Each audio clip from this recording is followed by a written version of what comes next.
कै वहमा जो तिहारी। हम न सकत कर सिफत तुम्हारी। आप लिहो तुम कथा सुधारी।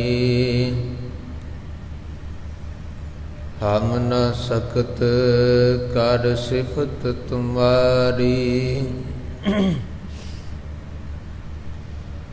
आप लिहो तुम कथा सुधारी। सतनाम श्री वाहिगुरु साहिब जीओ। सावण सरसी कामणी चरण कमल स्यों प्यार। मन तन रता सच रंग इको नाम आधार। बिख्या रंग कूड़ियाविया। कूड़ाविया बिख्या रंग कूड़ाविया। दिसन सभे छार। हर अमृत बूंद सुहावणी। मिल साधु पीवण हार। वण तिण प्रभ संग मोलिया। समरथ पुरख अपार।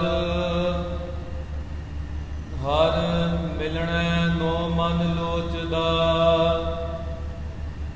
करम मिलावण हार। जिनी सखिए प्रभ पाया। हाँ तिन कै सद बलिहार। नानक हर जी मया कर। शब्द सवारण हार। सावण तिना सुहागणी। जिन राम नाम उरहार। सावण सरसी कामणी चरण कमल स्यों प्यार।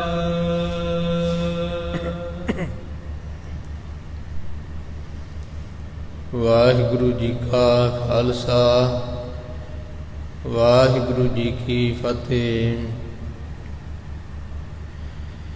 पतित पावन भगत वत्सल कृपा दे खजाने जुग जुग अटल। धन धन सतगुरु ग्रंथ साहिब महाराज जी दी पावन पवित्र हजूरी विच धन धन गुरु गोबिंद सिंह साहिब महाराज जी की चलाई हुई दमदमी टकसाल दे महापुरख श्रीमान संत बाबा ठाकुर सिंह साहिब जी दे यादगारी अस्थान गुरुद्वारा अकाल दरबार गुरमत विद्याला दमदमी टकसाल सदरवाला विखे सतगुरु सच्चे पातशाह जी की रहमत बख्शिश दे नाल अमृत वेले तो सुंदर दीवान सजे हैं। सजे हुए दीवाना विच गुरु प्यारिओ पंज गुरबाणियां दे नितनेम श्री सुखमनी साहिब जी दे पाठ उपरंत धन गुरु गरीब नवाज जी के दोनों स्वरूपों के प्रकाशमान की सेवा सतगुरु सच्चे पातशाह जी ने सिंघासना ते विराजमान हो करके अपने श्री मुखवाक बख्शिश किए हैं। उपरंत गुरु प्रेमियों आशा जी दी वार दा पावन कीर्तन इस तरह पहला पावन बाणियाँ 12 माह मांझ 12 माह मांझ सो तुखारी ये दोनों बाणियाँ दे जाप होए। ਉਪਰੰਤ ਰਾਗੀ ਸਿੰਘਾਂ ਨੇ ਪਾਵਨ ਗੁਰਬਾਣੀ ਦਾ ਆਸਾ ਜੀ ਦੀ ਵਾਰ ਦਾ ਕੀਰਤਨ ਕੀਤਾ।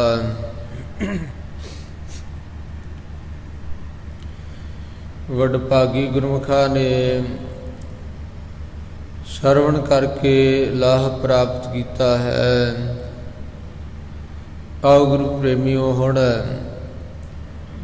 ਪਾਵਨ ਗੁਰਬਾਣੀ ਦੀ ਜੋ ਇਹ ਮਹੀਨੇ ਦੀ ਸੰਗਰਾਂਦ ਦਾ ਦਿਹਾੜਾ ਹੈ, ਮਹੀਨੇ ਦੇ ਸ਼ਬਦ ਦੀ ਵਿਚਾਰ ਹੋਵੇਗੀ। ਸੁਣ ਕਰਕੇ ਹੋਰ ਵੀ ਲਾਹ ਖਟੀਏ।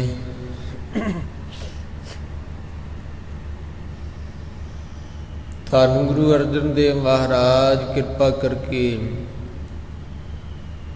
ਮਾਝ ਰਾਗ ਦੇ ਵਿੱਚ ਇਸ ਪਾਵਨ ਸ਼ਬਦ ਰਾਹੀਂ ਜਿਵੇਂ ਬਖਸ਼ਿਸ਼ ਕਰ ਰਹੇ ਹਨ, ਸੋ ਆਓ ਬੜੇ ਪ੍ਰੇਮ ਸਹਿਤ ਸਰਵਣ ਕਰੀਏ। ਗੁਰੂ ਪ੍ਰੇਮੀਓ, ਸਤਿਗੁਰੂ ਸੱਚੇ ਪਾਤਸ਼ਾਹ ਜੀ ਨੇ ਰਹਿਮਤ ਕੀਤੀ ਹੈ।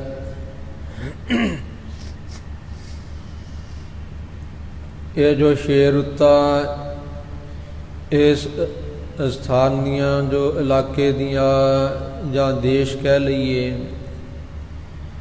ਇਸ ਰਾਜ ਵਿੱਚ ਉੱਤਰੀ ਭਾਰਤ ਵਿੱਚ ਜੋ ਸ਼ੇਰ ਉੱਤਾ ਹਨ,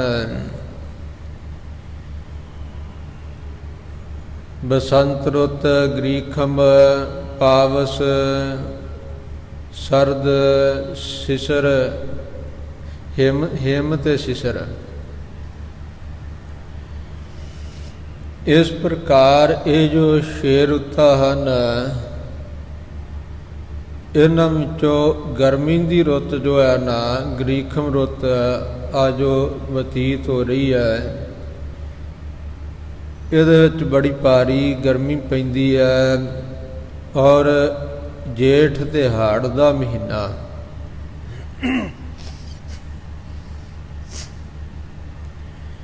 ਜ਼ਿਆਦਾ ਗਰਮੀ ਦੇ ਨਾਲ ਸਾਰੇ ਜੀਵ, ਪਸ਼ੂ ਪੰਛੀ, ਇੱਥੋਂ ਤੱਕ ਕਿ ਬਨਸਪਤੀ ਵੀ ਬਹੁਤ ਇਹ ਗਰਮੀ ਦਾ ਪ੍ਰਭਾਵ ਮਨਾਉਂਦੀ ਹੈ। ਜੋ ਛੋਟੇ ਪੌਦੇ ਹਨ ਜਾਂ ਫਸਲਾਂ ਹਨ, ਫਸਲਾਂ ਨੂੰ ਇਹਨਾਂ ਦਿਨਾਂ ਵਿੱਚ ਤੀਜੇ ਚੌਥੇ ਦਿਨ ਪਾਣੀ ਜ਼ਰੂਰ ਲਾਉਣਾ ਪੈਂਦਾ, ਨਹੀਂ ਤਾਂ ਜੋ ਹਰਿਆਵਲਤਾ ਹੈ ਉਹ ਕੁਮਲਾ ਜਾਂਦੀ ਹੈ। ਪੌਦੇ ਜੋ ਹਨ, ਅੱਜ ਜ਼ਮੀਨ ਨੂੰ ਪਾਣੀ ਲਾਇਆ ਹੋਵੇ, ਸਵੇਰੇ ਲਾਇਆ ਹੋਵੇ, ਸ਼ਾਮ ਤੱਕ ਉਹ ਸੁੱਕ ਜਾਂਦਾ ਹੈ, ਅਗਲੇ ਦਿਨ ਚਿੱਟੀ ਹੋ ਜਾਂਦੀ ਹੈ ਜ਼ਮੀਨ। ਇਸੇ ਤਰ੍ਹਾਂ ਜੋ ਟੋਬਿਆਂ ਵਿੱਚ, ਛੱਪੜਾਂ ਵਿੱਚ ਪਾਣੀ ਹੁੰਦਾ ਹੈ, ਗਰਮੀ ਦੇ ਕਾਰਨ ਉਹ ਸੁੱਕ ਜਾਂਦਾ। ਔਰ ਸੁੱਕਣ ਤੋਂ ਪਿਆਰਿਓ, ਜਦੋਂ ਜੰਗਲਾਂ ਦੇ ਵਿੱਚ ਪਾਣੀ ਨਾ ਮਿਲਣ ਕਰਕੇ ਜੋ ਹਿਰਨ ਆਦਿਕ ਹਨ, ਉਹ ਕੀ ਕਰਦੇ ਆ, ਪਾਣੀ ਦੀ ਭਾਲ ਕਰਦੇ ਆ। ਪਾਣੀ ਦੀ ਭਾਲ ਵਿੱਚ ਉਹ ਇੱਧਰ ਉੱਧਰ ਭੱਜਦੇ ਆ। ਦੂਰ ਉਹਨਾਂ ਨੂੰ ਰੇਤ ਦੇ ਵਿੱਚ ਸੂਰਜ ਦੀਆਂ ਕਿਰਨਾਂ ਪੈਣ ਕਰਕੇ ਭੱਖ ਲਾਉਂਦੇ ਆ, ਉਧਰ ਨੂੰ ਭੱਜਦੇ ਆ। ਭੱਜਦਿਆਂ ਹੋਇਆਂ ਜਦੋਂ ਪਹੁੰਚਦੇ ਆ ਜਿੱਥੇ ਪਾਣੀ ਦੀ ਝਲਕ ਦਿਸ ਰਹੀ ਹੁੰਦੀ ਹੈ, ਅੱਗੇ ਕੀ ਦਿਸਦੇ ਕਿ ਉੱਥੇ ਤਾਂ ਕੁਝ ਵੀ ਜਲ ਨਹੀਂ ਹੈ, ਉੱਥੇ ਤਾਂ ਸਿਰਫ ਰੇਤ ਹੈ। ਸੂਰਜ ਦੀਆਂ ਕਿਰਨਾਂ ਨਾਲ ਜੋ ਚਮਕਦੀ ਸੀ, ਉਧਰੋਂ ਫੇਰ ਨਿਗਾਹ ਚੁੱਕ ਕੇ ਦੂਰ ਤੱਕਦੇ ਆ ਤਾਂ ਫੇਰ ਇਸੇ ਤਰ੍ਹਾਂ ਹੀ ਪਾਣੀ ਦੀ ਪ੍ਰਤੀਤੀ ਹੁੰਦੀ ਆ, ਭਰਮ ਮਾਤਰ। ਇਸ ਤਰ੍ਹਾਂ ਉਧਰ ਨੂੰ ਭੱਜਦੇ ਆ, ਭੱਜਦਿਆਂ ਭੱਜਦਿਆਂ ਆਪਣਾ ਦਮ ਤੋੜ ਲੈਂਦੇ ਆ। ਕਹਿਣ ਤੋਂ ਭਾਵ ਇਹ ਆ ਕਿ ਗ੍ਰੀਖਮ ਰੁੱਤ ਬੜੀ ਦੁਖਦਾਈ ਸਾਰਿਆਂ ਵਾਸਤੇ। ਸਾਉਣ ਦਾ ਮਹੀਨਾ, ਫਿਰ ਇਹਦੇ ਵਿੱਚ ਬੜੇ ਭਾਰੀ ਮੀਂਹ ਪੈਂਦੇ ਆ। ਮੀਂਹ ਪੈਣ ਦੇ ਨਾਲ ਜੋ ਸੁੱਕੀ ਗਰਮੀ ਪੈ ਰਹੀ ਹੁੰਦੀ ਆ, ਕਿਉਂਕਿ ਸੁੱਕੀ ਗਰਮੀ ਦੇ ਵਿੱਚ ਭਾਵੇਂ ਪੱਖੇ ਵੀ ਚਲਾਏ ਜਾਣ ਤਾਂ ਉਹ ਵੀ ਜੋ ਹਨ ਉਹਨਾਂ ਦੀ ਹਵਾ ਵੀ ਗਰਮ ਲੱਗਦੀ ਆ ਔਰ ਸਰੀਰ ਨੂੰ ਸੋਖਦੀ ਆ। ਔਰ ਪੱਖੇ ਜੋ ਵੀ ਇਹ ਸਾਧਨ ਹਨ, ਕੂਲਰ ਆਦਿਕ, ਮੋਟਰਾਂ ਗਰਮ ਹੋ ਜਾਂਦੀਆਂ। ਔਰ ਗੁਰੂ ਪ੍ਰੇਮੀਓ, ਖੂਹਾਂ ਦਾ ਪਾਣੀ, ਟੋਭਿਆਂ ਦਾ ਪਾਣੀ ਸੁੱਕ ਜਾਂਦਾ ਹੈ। ਬਿਜਲੀ ਵੀ ਜਿਹੜੀ ਆ ਇਹਦੇ ਵਿੱਚ ਕਟੌਤੀ ਹੋ ਜਾਂਦੀ ਹੈ। ਸਾਰੇ ਜੀਵ ਬੜੇ ਦੁਖੀ ਹੁੰਦੇ ਆ। ਪਰ ਜਦੋਂ ਮੀਂਹ ਪੈ ਜਾਂਦਾ, ਸਾਉਣ ਦੇ ਮਹੀਨੇ ਵਿੱਚ ਮੀਂਹ ਪੈਂਦੇ ਹਨ, ਸੁੱਕੀ ਹੋਈ ਇਹ ਬਨਾਸਪਤੀ ਹਰਿਆਵਲਤਾ ਦੇ ਸਹਿਤ ਹੋ ਜਾਂਦੀ ਹੈ। ਸਾਰੇ ਪਸ਼ੂ ਪੰਛੀ ਆਨੰਦ ਮਾਣਦੇ ਹਨ। ਧੰਨ ਗੁਰੂ ਗਰੀਬ ਨਿਵਾਸ ਜੀ ਨੇ ਇਹ ਸਾਉਣ ਦੇ ਮਹੀਨੇ ਦੇ ਜਦੋਂ ਮੀਂਹ ਪੈਂਦਾ ਤਾਂ ਉਹਦਾ ਇੱਕ ਅਲੰਕਾਰ ਪਾਵਨ ਬਾਣੀ ਦੇ ਵਿੱਚ ਸਤਿਗੁਰੂ ਜੀ ਨੇ ਬੱਧਾ ਹੈ, ਦ੍ਰਿਸ਼ਟਾਂਤ ਦਿੱਤਾ ਹੈ। ਧੰਨ ਗਰੀਬ ਨਿਵਾਸ ਸਤਿਗੁਰੂ ਨਾਨਕ ਦੇਵ ਮਹਾਰਾਜ ਫਰਮਾਉਂਦੇ ਹਨ, ਨਾਨਕ ਸਾਵਣ ਜੇ ਵਸੈ ਚਾਹੋ ਉਮਾਹਾ ਹੋਏ, ਨਾਗਾਂ ਮਿਰਗਾਂ ਮੱਛੀਆਂ ਰਸੀਆਂ ਘਰ ਧਨ ਹੋਏ। ਸਾਉਣ ਦੇ ਮਹੀਨੇ ਵਿੱਚ ਜੇਕਰ ਬੱਦਲ ਵਰਸਣ ਤਾਂ ਚੌਹਾਂ ਨੂੰ ਬੜਾ ਉਤਸ਼ਾਹ ਹੁੰਦਾ। ਉਹ ਕਿਹੜੇ ਹਨ? ਚਾਰ ਨਾਗ, ਸੱਪ ਜਿਹੜੇ ਆ, ਕਿਉਂਕਿ ਇਹ ਖੁੱਡਾਂ ਦੇ ਵਿੱਚ ਬੜੇ ਗਰਮੀ ਕਾਰਨ ਉੱਥੇ ਵੀ ਅੰਦਰੋਂ ਜ਼ਮੀਨ ਤਪਦੀ ਹੈ, ਬੜੇ ਦੁਖੀ ਹੁੰਦੇ ਆ। ਜਦੋਂ ਮੀਂਹ ਪੈਂਦਾ ਹੈ, ਬਾਹਰ ਠੰਡ ਹੁੰਦੀ ਹੈ, ਇਹ ਸੱਪ ਖੁੱਡਾਂ ਚੋਂ ਬਾਹਰ ਨਿਕਲ ਕੇ ਮੇਲਦੇ ਫਿਰਦੇ ਆ। ਸੋ ਇਸ ਤਰ੍ਹਾਂ ਗਰਮੀ ਤੋਂ ਰਾਹਤ ਮਹਿਸੂਸ ਕਰਦੇ ਆ। ਮਿਰਗਾਂ, ਇਹ ਜੋ ਹਿਰਨ, ਇਹ ਪੱਖ ਜਿਹੜੇ ਆ ਪਖਲਾਉਂਦੇ ਸਨ, ਉਹਨਾਂ ਦੇ ਪਿੱਛੇ ਦੌੜਦੇ ਸੀ। ਹਿਰਨਾਂ ਨੂੰ ਸ਼ਾਂਤੀ ਆ ਜਾਂਦੀ ਆ। ਜਲ ਮੀਂਹ ਦੇ ਪੈਣ ਨਾਲ ਸਾਰੇ ਟੋਬੇ ਭਰ ਜਾਂਦੇ ਆ, ਸਰੋਵਰ ਭਰ ਜਾਂਦੇ ਆ, ਤਲਾਅ ਨਦੀਆਂ ਵਿੱਚ ਪਾਣੀ ਪੂਰਾ ਭਰ ਜਾਂਦਾ। ਇਹ ਫਿਰ ਗਰਮੀ ਤੋਂ ਰਹਿਤ ਹੋ ਕੇ ਔਰ ਪਾਣੀ ਦੀ ਆਪਣੀ ਪਿਆਸ ਬੁਝਾ ਕਰਕੇ, ਹਰਿਆਵਲਤਾ ਹੋਣ ਕਰਕੇ ਬਨਾਸਪਤੀ ਘਾਹ ਪੱਠੇ ਆਦਿਕ ਬਹੁਤ ਹੋ ਜਾਂਦੇ ਆ, ਖਾ ਕਰਕੇ ਰੱਜਦੇ ਆ, ਬੜੀ ਖੁਸ਼ੀ ਮਾਣਦੇ ਆ। ਸੋ ਨਾਗਾਂ ਮਿਰਗਾਂ ਰਸੀਆਂ ਮੱਛੀਆਂ ਪਾਣੀ ਦੇ ਘਾਟ ਕਾਰਨ, ਟੋਬਿਆਂ ਚੋਂ ਪਾਣੀ ਸੁੱਕਣ ਕਾਰਨ ਚਿੱਕੜ ਰਹਿ ਜਾਂਦਾ। ਮੱਛੀ ਵਿਚਾਰੀ ਚਿੱਕੜ ਦੇ ਵਿੱਚ ਫਸ ਜਾਂਦੀ ਹੈ। ਉੱਥੇ ਹੀ ਜੇ ਪਾਣੀ ਹੋਰ ਜ਼ਿਆਦਾ ਦਿਨ ਵਰਖਾ ਨਾ ਪਵੇ ਤਾਂ ਉਹ ਚਿੱਕੜ ਜਿਹੜਾ ਹੈ ਧੁੱਪ ਦੇ ਨਾਲ ਸੁੱਕ ਜਾਂਦਾ ਹੈ। ਮੱਛੀ ਵਿੱਚ ਹੀ ਕੈਦ ਹੋ ਜਾਂਦੀ ਆ। ਜ਼ਿਆਦਾ ਦਿਨ ਰਹਿਣ ਤੋਂ ਚੜ੍ਹਾਈ ਵੀ ਕਰ ਜਾਂਦੀਆਂ। ਧੰਨ ਗਰੀਬ ਨਿਵਾਸ ਜੀ ਫਰਮਾਉਂਦੇ ਹਨ, ਜਦੋਂ ਮੀਂਹ ਪੈਂਦਾ ਹੈ, ਪਾਣੀ ਤਲਾਵਾਂ ਵਿੱਚ ਲਬਾਲਬ ਭਰ ਜਾਂਦਾ ਹੈ ਤਾਂ ਮੱਛੀਆਂ ਬੜੀਆਂ ਆਨੰਦ ਮਾਣਦੀਆਂ, ਕਿਉਂਕਿ ਜਿਉਂ ਅਦਕੋ ਤਿਉਂ ਸੁਖ ਤਕਣੋ। ਜਿੰਨਾ ਪਾਣੀ ਵੱਧ ਹੁੰਦਾ ਉਹਨਾਂ ਮੱਛੀ ਬਹੁਤ ਆਨੰਦ ਮਾਣਦੀ ਹੈ। ਇਸ ਤਰ੍ਹਾਂ ਮੱਛੀਆਂ ਨੂੰ ਬੜਾ ਆਨੰਦ ਹੁੰਦਾ। ਰਸੀਆਂ ਘਰ ਧਨ ਹੋਏ, ਜਿਨ੍ਹਾਂ ਦੇ ਘਰ ਵਿੱਚ ਧਨ ਪਦਾਰਥ ਬਹੁਤੇ ਆ, ਉਹ ਔਰ ਰਸਾਂ ਦੇ ਉਹ ਮਾਨਣ ਵਾਲੇ ਆ, ਰਸ ਮਾਣਦੇ ਜ਼ੁਬਾਨਾਂ ਦਾ। ਸੋ ਉਹ ਕੀ ਕਰਦੇ ਆ, ਫਿਰ ਤਰ੍ਹਾਂ ਤਰ੍ਹਾਂ ਦੇ ਪਦਾਰਥ ਬਣਾ ਕੇ, ਮਾਲ ਪੂੜੇ ਖੀਰਾਂ ਬਣਾ ਕੇ, ਹੋਰ ਪਦਾਰਥ ਬਣਾ ਕੇ ਠੰਡ ਹੋਣ ਤੋਂ ਛਕਦੇ ਆ। ਕਿਉਂਕਿ ਗਰਮੀ ਦੇ ਨਾਲ ਜਿਹੜੀ ਹੈ ਇਹ ਜਠਰਾਗਨ ਹੈ, ਜੋ ਮਿਹਦੇ ਨੂੰ, ਜੋ ਭੋਜਨ ਜੋ ਹੈ ਮਿਹਦੇ ਵਿੱਚ ਜਠਰਾਗਨ ਜੋ ਪਾਚਨ ਸ਼ਕਤੀ ਹੈ ਇਹ ਮੱਧਮ ਪੈ ਜਾਂਦੀ ਹੈ। ਕੁਝ ਵੀ ਖਾਓ ਭਾਰੀ ਚੀਜ਼ ਪਚਦੀ ਨਹੀਂ ਹੈ। ਪਰ ਜਦੋਂ ਮੀਂਹ ਪੈ ਜਾਂਦਾ, ਠੰਡ ਹੋ ਜਾਂਦੀ ਹੈ, ਇਹ ਜਿਹੜੀ ਆ ਅਗਨੀ ਤੇਜ਼ ਹੋ ਜਾਂਦੀ ਹੈ, ਤਾਂ ਫਿਰ ਤਰ੍ਹਾਂ ਤਰ੍ਹਾਂ ਦੇ ਪਦਾਰਥ ਬਣਾ ਕੇ ਸਵਾਦ ਲੈਂਦੇ ਆ, ਖਾਂਦੇ ਹਨ। ਇਸੇ ਤਰ੍ਹਾਂ ਸੋ ਰਸੀਆਂ ਘਰ ਧਨ ਹੋਏ, ਜਿਹੜੇ ਰਸੀਏ ਹਨ ਘਰਾਂ ਵਿੱਚ ਧਨ ਇਸਤਰੀਆਂ ਹੋਣ ਕਰਕੇ, ਔਰ ਜੋ ਇਸ ਪ੍ਰਕਾਰ ਆਪਣੇ ਜਿਹੜੇ ਆ ਨਾ ਵਿਸ਼ੇ ਸੁਖ ਉਹ ਮਾਣਦੇ ਹਨ। ਰਹੋ ਵਿਚਾਰ।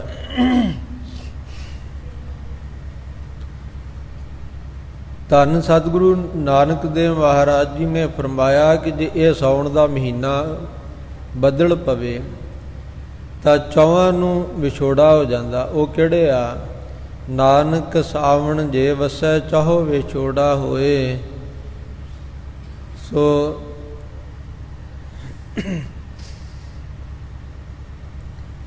ਗਾਈ ਪੁੱਤਾਂ ਨਿਰਤਨਾ ਪੰਥੀ ਚਾਕਰ ਹੋਏ।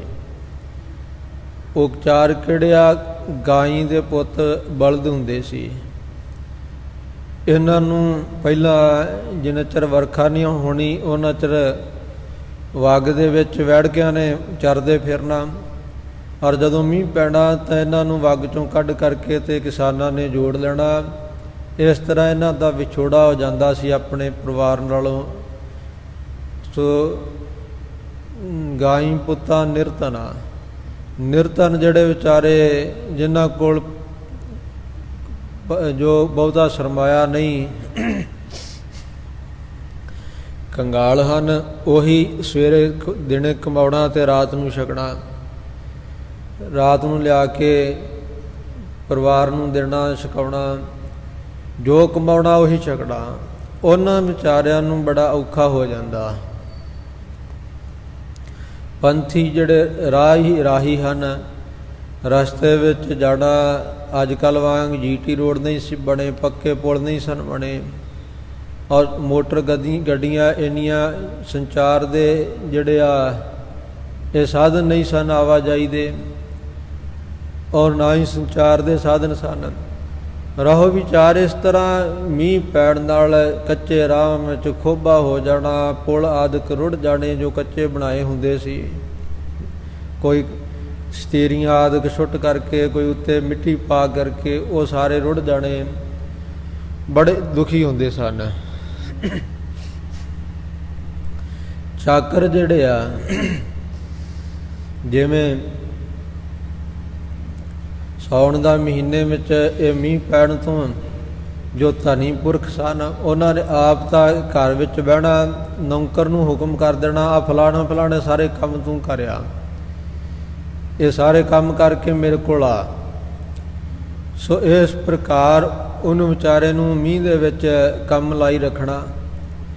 ਇਸ ਤਰ੍ਹਾਂ ਨਾਲ ਇਹ ਸਾਉਣ ਦਾ ਮਹੀਨਾ ਵਰਖਣ ਤੋਂ ਚੌਹਾਂ ਨੂੰ ਵਿਛੋੜਾ ਹੋ ਜਾਂਦਾ ਤੇ ਚੌਹਾਂ ਨੂੰ ਬੜਾ ਉਤਸ਼ਾਹ ਹੁੰਦਾ। ਧੰਨ ਗੁਰੂ ਨਾਨਕ ਦੇਵ ਮਹਾਰਾਜ ਜੀ ਨੇ ਕਿਰਪਾ ਕਰਕੇ ਫਰਮਾਇਆ ਕਿ ਸਾਉਣ ਦਾ ਮਹੀਨਾ ਜੇਕਰ ਵਸੇ, ਇਹ ਸਾਉਣ ਦਾ ਮਹੀਨਾ ਕਿਹੜਾ ਹੈ? ਮਨੁੱਖਾ ਜਨਮ। ਇਹਦੇ ਵਿੱਚ ਬੱਦਲ ਰੂਪ ਹਨ ਸਤਿਗੁਰੂ ਸੱਚੇ ਪਾਤਸ਼ਾਹ, ਔਰ ਆਪਣੇ ਉਪਦੇਸ਼ ਦੀ ਵਰਖਾ ਕਰਦੇ ਆ। ਚਾਹਾਂ ਨੂੰ ਉਤਸ਼ਾਹ ਹੋ ਜਾਂਦਾ।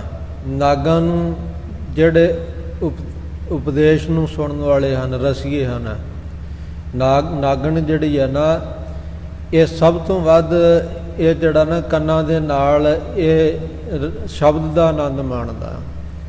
ਨਾਗ ਜੋ ਹੈ ਬੀਨ ਵਜਾਉਣ ਦੇ ਨਾਲ ਇਹਨੂੰ ਇੰਨਾ ਇਹ ਮਸਤ ਹੋ ਜਾਂਦਾ ਹੈ ਉਹ ਸ਼ਬਦ ਦੇ ਉੱਪਰ ਕਿ ਇਹਨੂੰ ਭਾਵੇਂ ਸਪੇਰਾ ਪਕੜ ਲਏ ਔਰ ਪਕੜ ਕਰਕੇ ਇਹਨੂੰ ਪਟਾਰੀ ਵਿੱਚ ਕੈਦ ਕਰ ਲਏ, ਇੰਨਾ ਮਸਤ ਹੋ ਜਾਂਦਾ ਹੈ। ਇਸੇ ਤਰ੍ਹਾਂ ਗੁਰੂ ਕੇ ਸ਼ਬਦ ਦੇ ਜੋ ਸੁਣਨ ਵਾਲੇ ਜਗਿਆਸੂ ਜਿਹੜੇ ਆ ਇਹਨਾਂ ਨੂੰ ਬੜਾ ਉਤਸ਼ਾਹ ਹੁੰਦਾ। ਜਦੋਂ ਸਤਿਗੁਰੂ ਜੀ ਬਦਲ ਰੂਪ ਹੋ ਕਰਕੇ ਤਾਂ ਉਪਦੇਸ਼ ਦੀ ਵਰਖਾ ਕਰਦੇ ਆ, ਮੀਂਹ ਪਾਉਂਦੇ ਆ। ਇਹ ਜਗਿਆਸੂ ਜਨ ਸੰਗਤ ਵਿੱਚ ਬੈਠ ਕਰਕੇ ਗੁਰੂ ਕਾ ਉਪਦੇਸ਼ ਬਹੁਤ ਆਨੰਦ ਨਾਲ ਮਾਣਦੇ ਆ।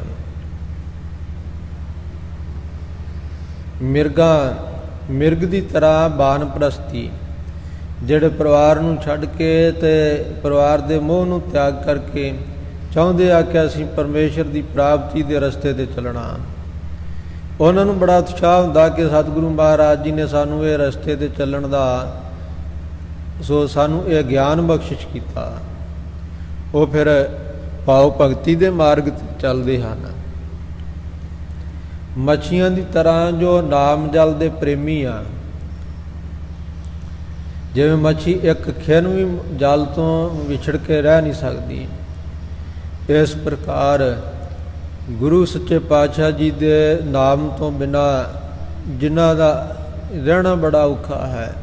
ਆਖਾਂ ਜੀਵਾਂ ਵਿਸਰੈ ਮਰ ਜਾਓ, ਜਿੰਨਾ ਚਿਰ ਤੱਕ ਤਾਂ ਨਾਮ ਉਚਾਰਨ ਕਰਦੇ ਸਾਡਾ ਜੀਵਣਾ ਹੈ, ਔਰ ਜਦੋਂ ਨਾਮ ਭੁੱਲਦਾ ਵਿਸਰਦਾ ਹੈ ਉਸ ਵੇਲੇ ਸਾਡਾ ਮਰਨਾ ਹੁੰਦਾ ਹੈ। ਇਸ ਪ੍ਰਕਾਰ ਸਤਿਗੁਰੂ ਸੱਚੇ ਪਾਤਸ਼ਾਹ ਜੀ ਕਥਨ ਕਰਦੇ ਹਨ।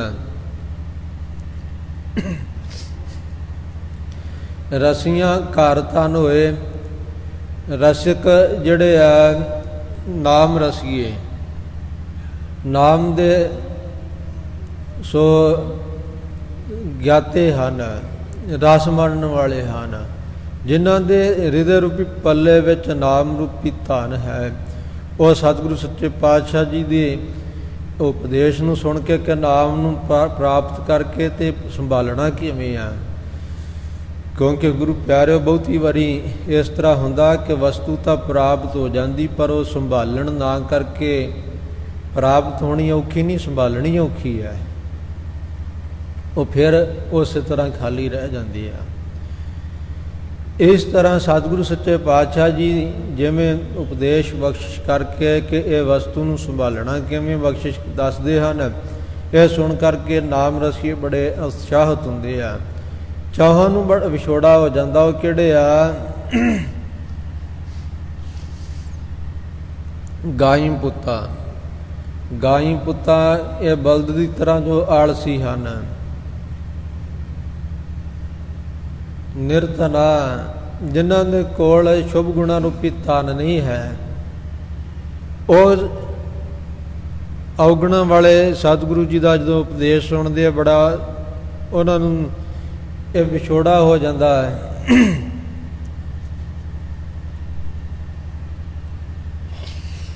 ਔਰ ਇਸੇ ਤਰ੍ਹਾਂ ਪੰਥੀ ਜਿਹੜੇ ਬਹੁਤੇ ਰਾਹਾਂ ਤੇ ਚੱਲਣ ਵਾਲੇ ਆ, ਕੋਈ ਹਾਨੇ ਦੀ, ਕੋਈ ਬੰਨੇ ਦੀ, ਕੋਈ ਪਹਾੜਾਂ ਵਾਲੇ ਰੰਨੇ ਦੀ, ਕੋਈ ਢੋਲ ਮੱਕਾ ਸਰਵਰ ਦਾ, ਇਹ ਸਾਰੇ ਜਿਹੜੇ ਨਾ ਵੱਖਰੇ ਵੱਖਰੇ ਪੰਥਾਂ ਦੇ ਚੱਲਣ ਵਾਲੇ, ਉਹਨਾਂ ਨੂੰ ਬੜਾ ਵਿਛੋੜਾ ਹੋ ਜਾਂਦਾ ਹੈ। ਧੰਨ ਸਤਿਗੁਰੂ ਸੱਚੇ ਪਾਤਸ਼ਾਹ ਫਰਮਾਉਂਦੇ ਹਨ, ਚਾਕਰ ਜਿਹੜੇ ਪਰਾਈਆਂ ਚਾਕਰੀਆਂ ਕਰਦੇ ਆ, ਕਿਉਂਕਿ ਵਜਹੁ ਸਾਹਿਬ ਕਾ ਸੇਵ ਬਿਰਾਨੀ, ਐਸੇ ਗੁਨਹ ਅਸ਼ਾਦਿਓ ਪ੍ਰਾਨੀ। ਮਾਲਕ ਦਾਤਾਂ ਸਾਰੀਆਂ ਪਰਮੇਸ਼ਰ ਦੇ ਰਿਹਾ, ਉਹਦੀਆਂ ਦਾਤਾਂ ਨੂੰ ਪ੍ਰਾਪਤ ਕਰਕੇ ਸੇਵਾ ਬਗਾਨੀ ਕਰਦੇ ਆ। ਕੋਈ ਦੇਵੀ ਦੇਵਤਿਆਂ ਨੂੰ ਪੂਜੀ ਜਾਂਦਾ, ਕੋਈ ਹੋਰ ਤਰ੍ਹਾਂ, ਕੋਈ ਮੜੀਆਂ ਨੂੰ, ਕੋਈ ਕਬਰਾਂ ਦੀ ਜਾ ਕੇ ਤੇਲ ਦੇ ਦੀਵੇ ਜਗਾਉਂਦਾ ਵੀਰਵਾਰ। ਇਸ ਤਰ੍ਹਾਂ ਜਿਹੜੇ ਆ ਇਹ ਚਾਕਰ ਹੋਏ ਫਿਰਦੇ ਆ, ਵਿਅਰਥ 'ਚ ਵਿਗਾਰ ਭਰਦੇ ਆ। ਧੰਨ ਗਰੀਬ ਨਵਾਜ ਜੀ ਕਹਿੰਦੇ ਗੁਰੂ ਕਾ ਉਪਦੇਸ਼ ਸੁਣ ਕਰਕੇ ਇਹਨਾਂ ਨੂੰ ਵਿਛੋੜਾ ਹੋ ਜਾਂਦਾ ਇਹਨਾਂ ਵੱਲੋਂ। ਸੱਚੇ ਪਾਤਸ਼ਾਹ ਜੀ ਫਰਮਾਉਂਦੇ ਹਨ ਪਾਵਨ ਬਾਣੀ ਵਿੱਚ, ਹੋਰ ਸਤਿਗੁਰੂ ਜੀ ਨੇ ਸਾਵਣ ਦੇ ਮਹੀਨੇ ਦੁਆਰਾ ਉਪਦੇਸ਼ ਬਖਸ਼ਿਸ਼ ਕੀਤਾ। ਸਾਵਣ ਆਇਆ ਹੈ ਸਖੀ, ਜਲ ਹਰ ਬਰਖਣਹਾਰ ਬਰਸਨਹਾਰ। ਨਾਨਕ ਸੁਖ ਸਵਨ ਸੁਹਾਗਣੀ ਜਿਨ ਸਹਿ ਨਾਲ ਪਿਆਰ। ਸਾਉਣ ਦਾ ਮਹੀਨਾ ਆਇਆ, ਜਿਵੇਂ ਸਖੀਆਂ ਜੋ ਪਤੀ ਵਰਤਾ ਹਨ, ਆਪਣੇ ਪਤੀ ਦੀ ਨਿਸ਼ਚਾ ਰੱਖਣ ਵਾਲੀਆਂ, ਉਹ ਸਾਉਣ ਦੇ ਮਹੀਨੇ ਵਿੱਚ ਇਹ ਆਨੰਦ ਮਾਣਦੀਆਂ। ਮੀਂਹ ਪੈਂਦਾ ਸਾਰੇ ਪਾਸੇ ਤਾਂ ਉਹ ਸੁੱਖ ਦੀ ਨੀਂਦ ਸੌਂਦੀਆਂ ਹਨ। ਇਸੇ ਤਰ੍ਹਾਂ ਸਤਿਗੁਰੂ ਸੱਚੇ ਪਾਤਸ਼ਾਹ ਜੀ ਨੇ ਫਰਮਾਇਆ, ਸਾਉਣ ਦਾ ਮਹੀਨਾ ਹੈ ਇਹ ਮਨੁੱਖਾ ਜਨਮ ਰੂਪੀ। ਇਹਦੇ ਵਿੱਚ ਸਤਿਗੁਰੂ ਸੱਚੇ ਪਾਤਸ਼ਾਹ ਬੱਦਲ ਰੂਪ ਹੋ ਕਰਕੇ ਤੇ ਆਪਣੇ ਉਪਦੇਸ਼ ਦੀ ਵਰਖਾ ਕਰਦੇ ਆ। ਔਰ ਜਿਨ੍ਹਾਂ ਸਖੀਆਂ ਨੇ ਮਹਾਤਮਾ ਰੂਪੀ ਜਾਂ ਜਗਿਆਸੂ ਰੂਪ ਸਖੀਆਂ ਨੇ, ਜਿਨ੍ਹਾਂ ਨੇ ਸਤਿਗੁਰੂ ਸੱਚੇ ਪਾਤਸ਼ਾਹ ਜੀ ਦੇ ਉਪਦੇਸ਼ ਨੂੰ ਆਪਣੇ ਮਨ ਵਿੱਚ ਵਸਾ ਕੇ ਇੱਕ ਵਾਹਿਗੁਰੂ ਜੀ ਦੇ ਨਾਲ ਪ੍ਰੇਮ ਕੀਤਾ, ਉਹ ਸਮਾਧੀ ਰੂਪੀ ਜੋ ਸੁੱਖ ਦੀ ਨੀਂਦ ਸੌਂਦੀਆਂ ਹਨ। ਸੋ ਸਾਵਣ ਆਇਆ ਹੈ ਸਖੀ, ਕੰਤੈ ਚਿਤ ਤ੍ਰੇਹੋ, ਨਾਨਕ ਝੂਰ ਮਰਹਿ ਦੁਹਾਗਣੀ, ਜਿਨ ਅਵਰੀ ਲਾਗਾ ਨੇਹੋ। ਧੰਨ ਗਰੀਬ ਨਿਵਾਸ ਜੀ ਫਰਮਾਉਂਦੇ ਹਨ ਕਿ ਸਾਉਣ ਦਾ ਮਹੀਨਾ ਇਹ ਮਨੁੱਖਾ ਜਨਮ ਦਾ ਪ੍ਰਾਪਤ ਹੋਇਆ। ਜਿਵੇਂ ਸਾਉਣ ਦੇ ਮਹੀਨੇ ਵਿੱਚ ਜਿਹੜੀਆਂ ਆਪਣੇ ਪਤੀ ਨੂੰ ਤਿਆਗ ਕਰਕੇ ਹੋਰਨਾਂ ਨਾਲ ਪ੍ਰੀਤ ਲਾਉਂਦੀਆਂ ਹਨ, ਦੁਹਾਗਣਾ, ਉਹ ਝੂਰ ਕੇ ਮਰਦੀਆਂ ਝੂਰਦੀਆਂ ਹਨ, ਦੁਖੀ ਹੁੰਦੀਆਂ ਹਨ। ਇਸੇ ਤਰ੍ਹਾਂ ਸਾਉਣ ਦਾ ਮਹੀਨਾ ਹੈ ਇਹ ਮਨੁੱਖਾ ਜਨਮ ਰੂਪ, ਔਰ ਇਹਦੇ ਵਿੱਚ ਧੰਨ ਗੁਰੂ ਗਰੀਬ ਨਿਵਾਸ ਜੀ ਦੀ ਸਿੱਖਿਆ ਨੂੰ ਤਿਆਗ ਕਰਕੇ ਜਿਹੜੇ ਹੋਰਨਾਂ ਦੇ ਨਾਲ ਦੁਐਤ ਵਿੱਚ ਆਪਣਾ ਚਿੱਤ ਲਾਉਂਦੇ ਆ, ਮਹਾਰਾਜ ਕਹਿੰਦੇ ਉਹ ਦੁਹਾਗਣਾ। ਦੁਹਾਗਣਾ ਕਿਉਂ ਹੈ? ਕਿਉਂਕਿ ਪਤੀ ਪਰਮੇਸ਼ਰ ਹੈ, ਪਰਮੇਸ਼ਰ ਨਾ ਮਰਦਾ ਹੈ ਤੇ ਨਾ ਉਹ ਸੁਹਾਗ ਟਲਦਾ ਹੈ। ਸੁਹਾਗ ਨੂੰ ਛੱਡਿਆ, ਇਸ ਕਰਕੇ ਉਹ ਦੁਹਾਗਣ ਹੋ ਗਈ, ਸੁਹਾਗ ਦਾ ਆਨੰਦ ਨਹੀਂ ਮਾਣਦੀ। ਇਸ ਕਰਕੇ ਉਹ ਦੁਹਾਗਣਾ ਝੂਰਦੀਆਂ ਹਨ, ਆਪਣੇ ਮਨ ਵਿੱਚ ਝੂਰ ਝੂਰ ਕੇ ਮਰਦੀਆਂ ਕਿ ਅਸੀਂ ਆਪਣੇ ਪਤੀ ਦਾ, ਪਰਮੇਸ਼ਰ ਦੇ ਆਨੰਦ ਦਾ, ਜੋ ਪ੍ਰਾਪਤੀ ਦਾ ਆਨੰਦ ਕਿਉਂ ਨਹੀਂ ਮਾਣਿਆ। ਧੰਨ ਗਰੀਬ ਨਿਵਾਸ ਜੀ ਨੇ ਇਸ ਪ੍ਰਕਾਰ ਇਹ ਅਲੰਕਾਰ ਪਾਵਨ ਬਾਣੀ ਦੇ ਵਿੱਚ ਬੰਨ੍ਹਣਾ ਕੀਤਾ। ਆਓ ਜਿਵੇਂ ਸਤਿਗੁਰੂ ਜੀ ਇਸ ਮਹੀਨੇ ਦੁਆਰਾ ਬਖਸ਼ਿਸ਼ ਕਰ ਰਹੇ ਹਨ, ਪਾਵਨ ਉਪਦੇਸ਼ ਸਰਵਣ ਕਰੀਏ। ਵਾਹਿਗੁਰੂ ਸਾਹਿਬ ਜੀ। ਸਾਵਣ ਸਰਸੀ ਕਾਮਣੀ, ਚਰਨ ਕਮਲ ਸਿਉ ਪਿਆਰ। ਧੰਨ ਗੁਰੂ ਅਰਜਨ ਦੇਵ ਮਹਾਰਾਜ ਕਿਰਪਾ ਕਰਕੇ ਸਾਉਣ ਦੇ ਮਹੀਨੇ ਦੁਆਰਾ ਫਰਮਾਉਂਦੇ ਹਨ ਕਿ ਸਾਉਣ ਦੇ ਮਹੀਨੇ ਵਿੱਚ ਉਹ ਕਾਮਣੀ, ਜੋ ਕਾਮਨਾ ਵਾਲੀਆਂ ਇਸਤਰੀਆਂ ਹਨ, ਪਤੀ ਪ੍ਰਾਪਤੀ ਦਾ ਆਨੰਦ ਮਾਣਨ ਦੀ ਕਾਮਨਾ ਵਾਲੀਆਂ, ਉਹ ਸਹਿਤ ਰਸ ਦੇ ਹੋ ਜਾਂਦੀਆਂ ਹਨ। ਜਿਨ੍ਹਾਂ ਦਾ ਆਪਣੇ ਪਤੀ ਦੇ ਚਰਨਾਂ ਕਮਲਾਂ ਨਾਲ ਪਿਆਰ ਹੈ। ਸਾਉਣ ਦੇ ਮਹੀਨੇ ਵਿੱਚ ਇਹ ਜੋ ਮਨੁੱਖਾ ਜਨਮ ਰੂਪੀ ਸਾਉਣ ਦਾ ਮਹੀਨਾ ਹੈ, ਇਹਦੇ ਵਿੱਚ ਜਿਗਿਆਸੂ ਰੂਪ ਕਾਮਨਾ ਸਹਿਤ ਰਸ ਦੇ ਆਨੰਦ ਦੀ ਹੋ ਜਾਂਦੀਆਂ। ਕਿਹਨਾਂ ਦਾ? ਕੌਣ? ਜਿਨ੍ਹਾਂ ਦਾ ਆਪਣੇ ਪਤੀ ਪਰਮਾਤਮਾ ਦੇ ਨਾਲ, ਵਾਹਿਗੁਰੂ ਜੀ ਦੇ ਚਰਨਾਂ ਕਮਲਾਂ ਨਾਲ ਪਿਆਰ ਹੈ। ਸੋ ਚਰਨ ਕਮਲ ਸਿਉ ਪਿਆਰ, ਜਿਨ੍ਹਾਂ ਦਾ ਸਤਿਗੁਰੂ ਸੱਚੇ ਪਾਤਸ਼ਾਹ ਜੀ ਦੇ ਚਰਨਾਂ ਕਮਲਾਂ ਨਾਲ ਪਿਆਰ ਹੈ। ਚਰਨ ਸਤਿਗੁਰੂ ਜੀ ਦੇ ਚਰਨ ਕੀ ਹਨ? ਚਰਨ ਪ੍ਰਤੱਖ ਸਰੂਪ ਵਿੱਚ, ਜਿਵੇਂ ਧੰਨ ਗੁਰੂ ਗਰੀਬ ਨਿਵਾਸ ਜੀ ਦੇ ਸਰਗੁਣ ਸਰੂਪ ਵਿੱਚ ਦਸਾਂ ਪਾਤਸ਼ਾਹੀਆਂ ਦੇ ਚਰਨ ਹਨ। ਸੱਜਾ ਖੱਬਾ ਚਰਨ, ਪ੍ਰੇਮ ਦੇ ਨਾਲ ਸਤਿਗੁਰੂ ਜੀ ਦੇ ਚਰਨਾਂ 'ਤੇ ਨਮਸਕਾਰ ਕਰਨੀ, ਆਪਣੇ ਹੱਥਾਂ ਨੂੰ ਸਤਿਗੁਰੂ ਜੀ ਦੇ ਚਰਨਾਂ ਨਾਲ ਨੂੰ ਸਪਰਸ਼ ਕਰਕੇ ਸਫਲ ਕਰਨਾ। ਕਮਲ ਦੀ ਤਰ੍ਹਾਂ, ਜਿਵੇਂ ਕਮਲ ਫੁੱਲ ਹੁੰਦਾ ਨਾ ਪਾਣੀ ਦੇ ਵਿੱਚ, ਜਿੰਨਾ ਪਾਣੀ ਵਧੇ ਉਹਨਾਂ ਉੱਪਰ ਹੋ ਜਾਂਦਾ, ਨਾਲੀ ਵਧਾ ਕਰਕੇ ਤੇ ਪਾਣੀ ਤੋਂ ਨਿਰਲੇਪ ਰਹਿੰਦਾ। ਜੇ ਉੱਤੋਂ ਪਾਣੀ ਵਰਸੇ ਤਾਂ ਵੀ ਉਹ ਜਿਹੜਾ ਨਾ ਮੀਂਹ ਦਾ ਪਾਣੀ ਜਾਂ ਤਰੇਲ ਦਾ ਪਾਣੀ ਉਹ ਬੂੰਦਾ ਬਣ ਕੇ ਹੇਠਾਂ ਡਿੱਗ ਜਾਂਦਾ, ਪਰ ਲਿਪਾਇਮਾਨਗੀ ਨਹੀਂ ਹੁੰਦੀ ਕਮਲ ਫੁੱਲ ਨੂੰ। ਇਸੇ ਤਰ੍ਹਾਂ ਮੋਹ ਰੂਪੀ ਬੱਦਲ ਜਿਹੜੇ ਆ ਨਾ, ਸਤਿਗੁਰੂ ਸੱਚੇ ਪਾਤਸ਼ਾਹ ਜੀ ਦੇ ਚਰਨਾਂ ਕਮਲਾਂ ਨਾਲ ਦਾ ਪ੍ਰੇਮ ਹੈ, ਉਹ ਉਹਨਾਂ ਨੂੰ ਗਰੀਬ ਨਿਵਾਜ ਉਹਨਾਂ ਦਾ ਮੋਹ ਨਿਵਰਤ ਕਰ ਦਿੰਦੇ ਹਨ। ਪਦਾਰਥਾਂ ਦਾ ਪਾਣੀ ਉਹਨਾਂ ਨੂੰ ਲਿਪਾਇਮਾਨ ਨਹੀਂ ਹੁੰਦਾ ਕਰਦਾ। ਅਤੇ ਇਸੇ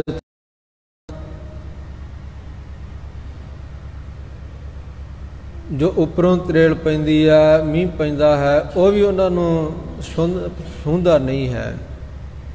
ਇਸੇ ਤਰ੍ਹਾਂ ਪਦਾਰਥਾਂ ਦਾ ਜਿਹੜਾ ਪਾਣੀ ਹੈ ਤੇ ਸੰਬੰਧੀਆਂ ਦਾ ਮੋਹ, ਇਹ ਤੋਂ ਨਿਰਲੇਪ ਰਹਿੰਦੇ ਹਨ ਜਿਨ੍ਹਾਂ ਨੂੰ ਸਤਿਗੁਰੂ ਜੀ ਦੇ ਚਰਨਾਂ ਕਮਲਾਂ ਨਾਲ ਪਿਆਰ ਹੈ।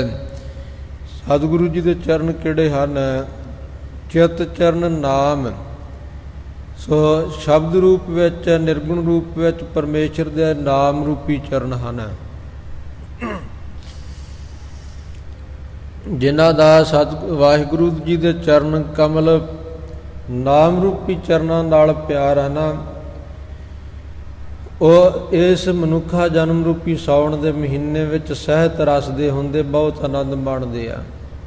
ਤੀਜਾ ਚਰਨ ਹਿਰਦਾ ਚਰਨ ਸ਼ਬਦ ਸਤਿਗੁਰੂ ਕੋ, ਨਾਨਕ ਬੰਧਿਓ ਪਾਲ। ਗੁਰੂ ਕੇ ਸ਼ਬਦ ਰੂਪੀ ਚਰਨ ਹਨ ਜਿਹੜੇ ਹਿਰਦੇ ਵਿੱਚ ਟਿਕਾ ਕੇ ਆਪਣੇ ਬੁੱਧੀ ਰੂਪੀ ਪੱਲੇ ਵਿੱਚ ਬੰਨ੍ਹ ਕੇ ਜਗਿਆਸੂ ਰੱਖਦਾ ਗੁਰੂ ਕਾ ਸਿੱਖ ਹੈ। ਇਸ ਤਰ੍ਹਾਂ ਧੰਨ ਗਰੀਬ ਨਿਵਾਸ ਜੀ ਫਰਮਾਉਂਦੇ ਹਨ, ਉਹ ਗੁਰੂ ਕਾ ਸਿੱਖ ਇਹ ਸਾਉਣ ਦੇ ਮਹੀਨੇ ਦੇ ਵਿੱਚ, ਇਹ ਜੋ ਮਨੁੱਖਾ ਜਨਮ ਰੂਪੀ ਸਾਉਣ ਦਾ ਮਹੀਨਾ, ਇਹਦੇ ਵਿੱਚ ਸਹਿਤ ਰਸਦੇ ਹੁੰਦਾ ਹੈ। ਮਨ ਤਨ ਰਤਾ ਸੱਚ ਰੰਗ, ਇੱਕੋ ਨਾਮ ਆਧਾਰ। ਸੋ ਸਤਿਗੁਰੂ ਸੱਚੇ ਪਾਤਸ਼ਾਹ ਜੀ ਦੇ ਮੁਬਾਰਕ ਚਰਨ, ਜਿਨ੍ਹਾਂ ਚਰਨਾਂ ਨੂੰ ਪਰਸ ਕਰਕੇ ਗੁਰੂ ਪਿਆਰਿਓ ਸੋ ਕੁਬਜਾ ਵਰਗੀਆਂ ਤਰ ਗਈਆਂ, ਜਿਨ ਚਰਨਾਂ ਨੂੰ ਪਰਸ ਕਰਕੇ ਸੋ ਸਿਲਾ ਬਣੀ ਹੋਈ ਅਹਿਲਿਆ ਦਾ ਪਾਰ ਉਤਾਰਾ ਹੋ ਗਿਆ। ਜਿਨ੍ਹਾਂ ਚਰਨਾਂ ਦੇ ਨੇ ਨੰਗੇ ਸੋ ਜਿਹੜੇ ਚਰਨ ਸੀ ਗਾਜ ਹਾਥੀ ਦੇ, ਐਰਾਵਤ ਹਾਥੀ ਦੇ ਜੋ ਸੀ ਪ੍ਰਾਣ ਬਚਾਉਣ ਵਾਸਤੇ ਜਿਨ੍ਹਾਂ ਚਰਨਾਂ ਕਮਲਾਂ ਨਾਲ ਭੱਜ ਕੇ ਆਏ, ਉਹ ਚਰਨ ਕਮਲ ਜਿਹੜੇ ਦ੍ਰੋਪਦੀ ਨੂੰ ਸੁਖਦਾਈ ਹੋਏ, ਭੀਲਣੀ ਨੂੰ ਸੁਖਦਾਈ ਹੋਏ, ਉਹ ਚਰਨ ਜਿਨ੍ਹਾਂ ਦੇ ਨੂੰ ਪਰਸ ਕਰਕੇ ਭਾਈ ਲਾਲੋ ਜੀ ਦਾ ਉਧਾਰ ਹੋਇਆ, ਜਿਨ੍ਹਾਂ ਚਰਨਾਂ ਨੂੰ ਪਰਸ ਕਰਕੇ ਗੁਰੂ ਕੇ ਪਿਆਰਿਓ ਕੋੜੀ ਤਰ ਗਏ। ਧੰਨ ਗੁਰੂ ਨਾਨਕ ਦੇਵ ਮਹਾਰਾਜ ਜੀ ਦੇ ਉਹ ਪਾਵਨ ਮੁਬਾਰਕ ਚਰਨ ਹੈ, ਜਿਨ੍ਹਾਂ ਚਰਨਾਂ ਦੇ ਨਾਲ ਮੱਕਾ ਫਿਰਿਆ। ਸੋ ਇਸ ਪ੍ਰਕਾਰ ਜਿਨ੍ਹਾਂ ਚਰਨਾਂ ਦੇ ਨਾਲ ਬਾਬੇ ਤਾਰੇ ਚਾਰ ਚੱਕ ਨੌਖੰਡ ਪ੍ਰਿਥਵੀ ਸੱਚਾ ਟੋਆ ਗੁਰਮੁਖ ਕਾਲ ਵਿੱਚ ਪ੍ਰਗਟ ਹੋਆ। ਨੌ ਖੰਡਾਂ ਦੀ ਪ੍ਰਿਥਵੀ ਨੂੰ ਸੱਚੇ ਸੱਚ ਨਾਮ ਦਾ ਟੋਆ ਆਸਰਾ ਬਖਸ਼ਿਸ਼ ਕੀਤਾ। ਸਤਿਗੁਰੂ ਸੱਚੇ ਪਾਤਸ਼ਾਹ ਜੀ ਨੇ ਉਹ ਜੋ ਪਾਵਨ ਚਰਨ ਹਨ, ਉਹੀ ਚਰਨ ਸਤਿਗੁਰੂ ਗੁਰੂ ਗੋਬਿੰਦ ਸਿੰਘ ਸਾਹਿਬ ਮਹਾਰਾਜ ਜੀ ਆਪ ਜੀ ਦੇ ਮੁਬਾਰਕ ਚਰਨ, ਭਾਵ ਦਸਾਂ ਸਰੂਪਾਂ ਦੇ ਜੋ ਸਰਗੁਣ ਸਰੂਪ ਦੇ ਜਿਹੜੇ ਆ ਨਾ ਮੁਬਾਰਕ ਚਰਨ, ਜਿਨ੍ਹਾਂ ਦਾ ਸਤਿਗੁਰੂ ਜੀ ਦੇ ਚਰਨਾਂ ਨਾਲ ਪ੍ਰੇਮ ਹੈ, ਉਹ ਵਿਕਾਰਾਂ ਵੱਲ ਨਹੀਂ ਜਾਂਦਾ। ਮਨ ਤਨ ਰਤਾ ਸੱਚ ਰੰਗ, ਮਨ ਕਰਕੇ ਵਿਸ਼ਿਆਂ ਦੀਆਂ ਵਾਸ਼ਨਾ ਛੱਡਤੀਆਂ, ਤਨ ਕਰਕੇ ਸਰੀਰ ਦੇ ਕਰਕੇ ਕੁਸੰਗਤ ਵਿੱਚ ਜਾਣਾ ਛੱਡਤਾ। ਸੋ ਤਨ ਕਰਕੇ ਬਾਣੀ ਪੜ੍ਹਦਾ ਹੈ, ਮਨ ਕਰਕੇ ਵੀ ਨਾਮ ਨੂੰ ਧਿਆਉਂਦਾ ਹੈ। ਇਸ ਤਰ੍ਹਾਂ ਮਨ ਤਨ ਕਰਕੇ ਰਤਾ ਤਦਾਕਾਰ ਹੋ ਗਿਆ, ਸੱਚ ਰੰਗ, ਸੱਚ ਸੱਚੇ ਪਰਮੇਸ਼ਰ ਵਿੱਚ ਰੰਗ ਪ੍ਰੇਮ ਕਰਦਾ।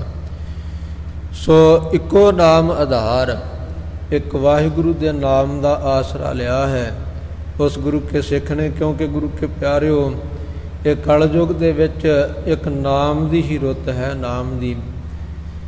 ਅਬ ਕਲੂ ਆਇਓ ਰੇ, ਇੱਕ ਨਾਮ ਬੋਵੋ ਬੋਵੋ, ਅਨਰੂਤ ਨਾਹੀ ਨਾਹੀ, ਮਤ ਭਰਮ ਭੂਲੋ ਭੂਲੋ।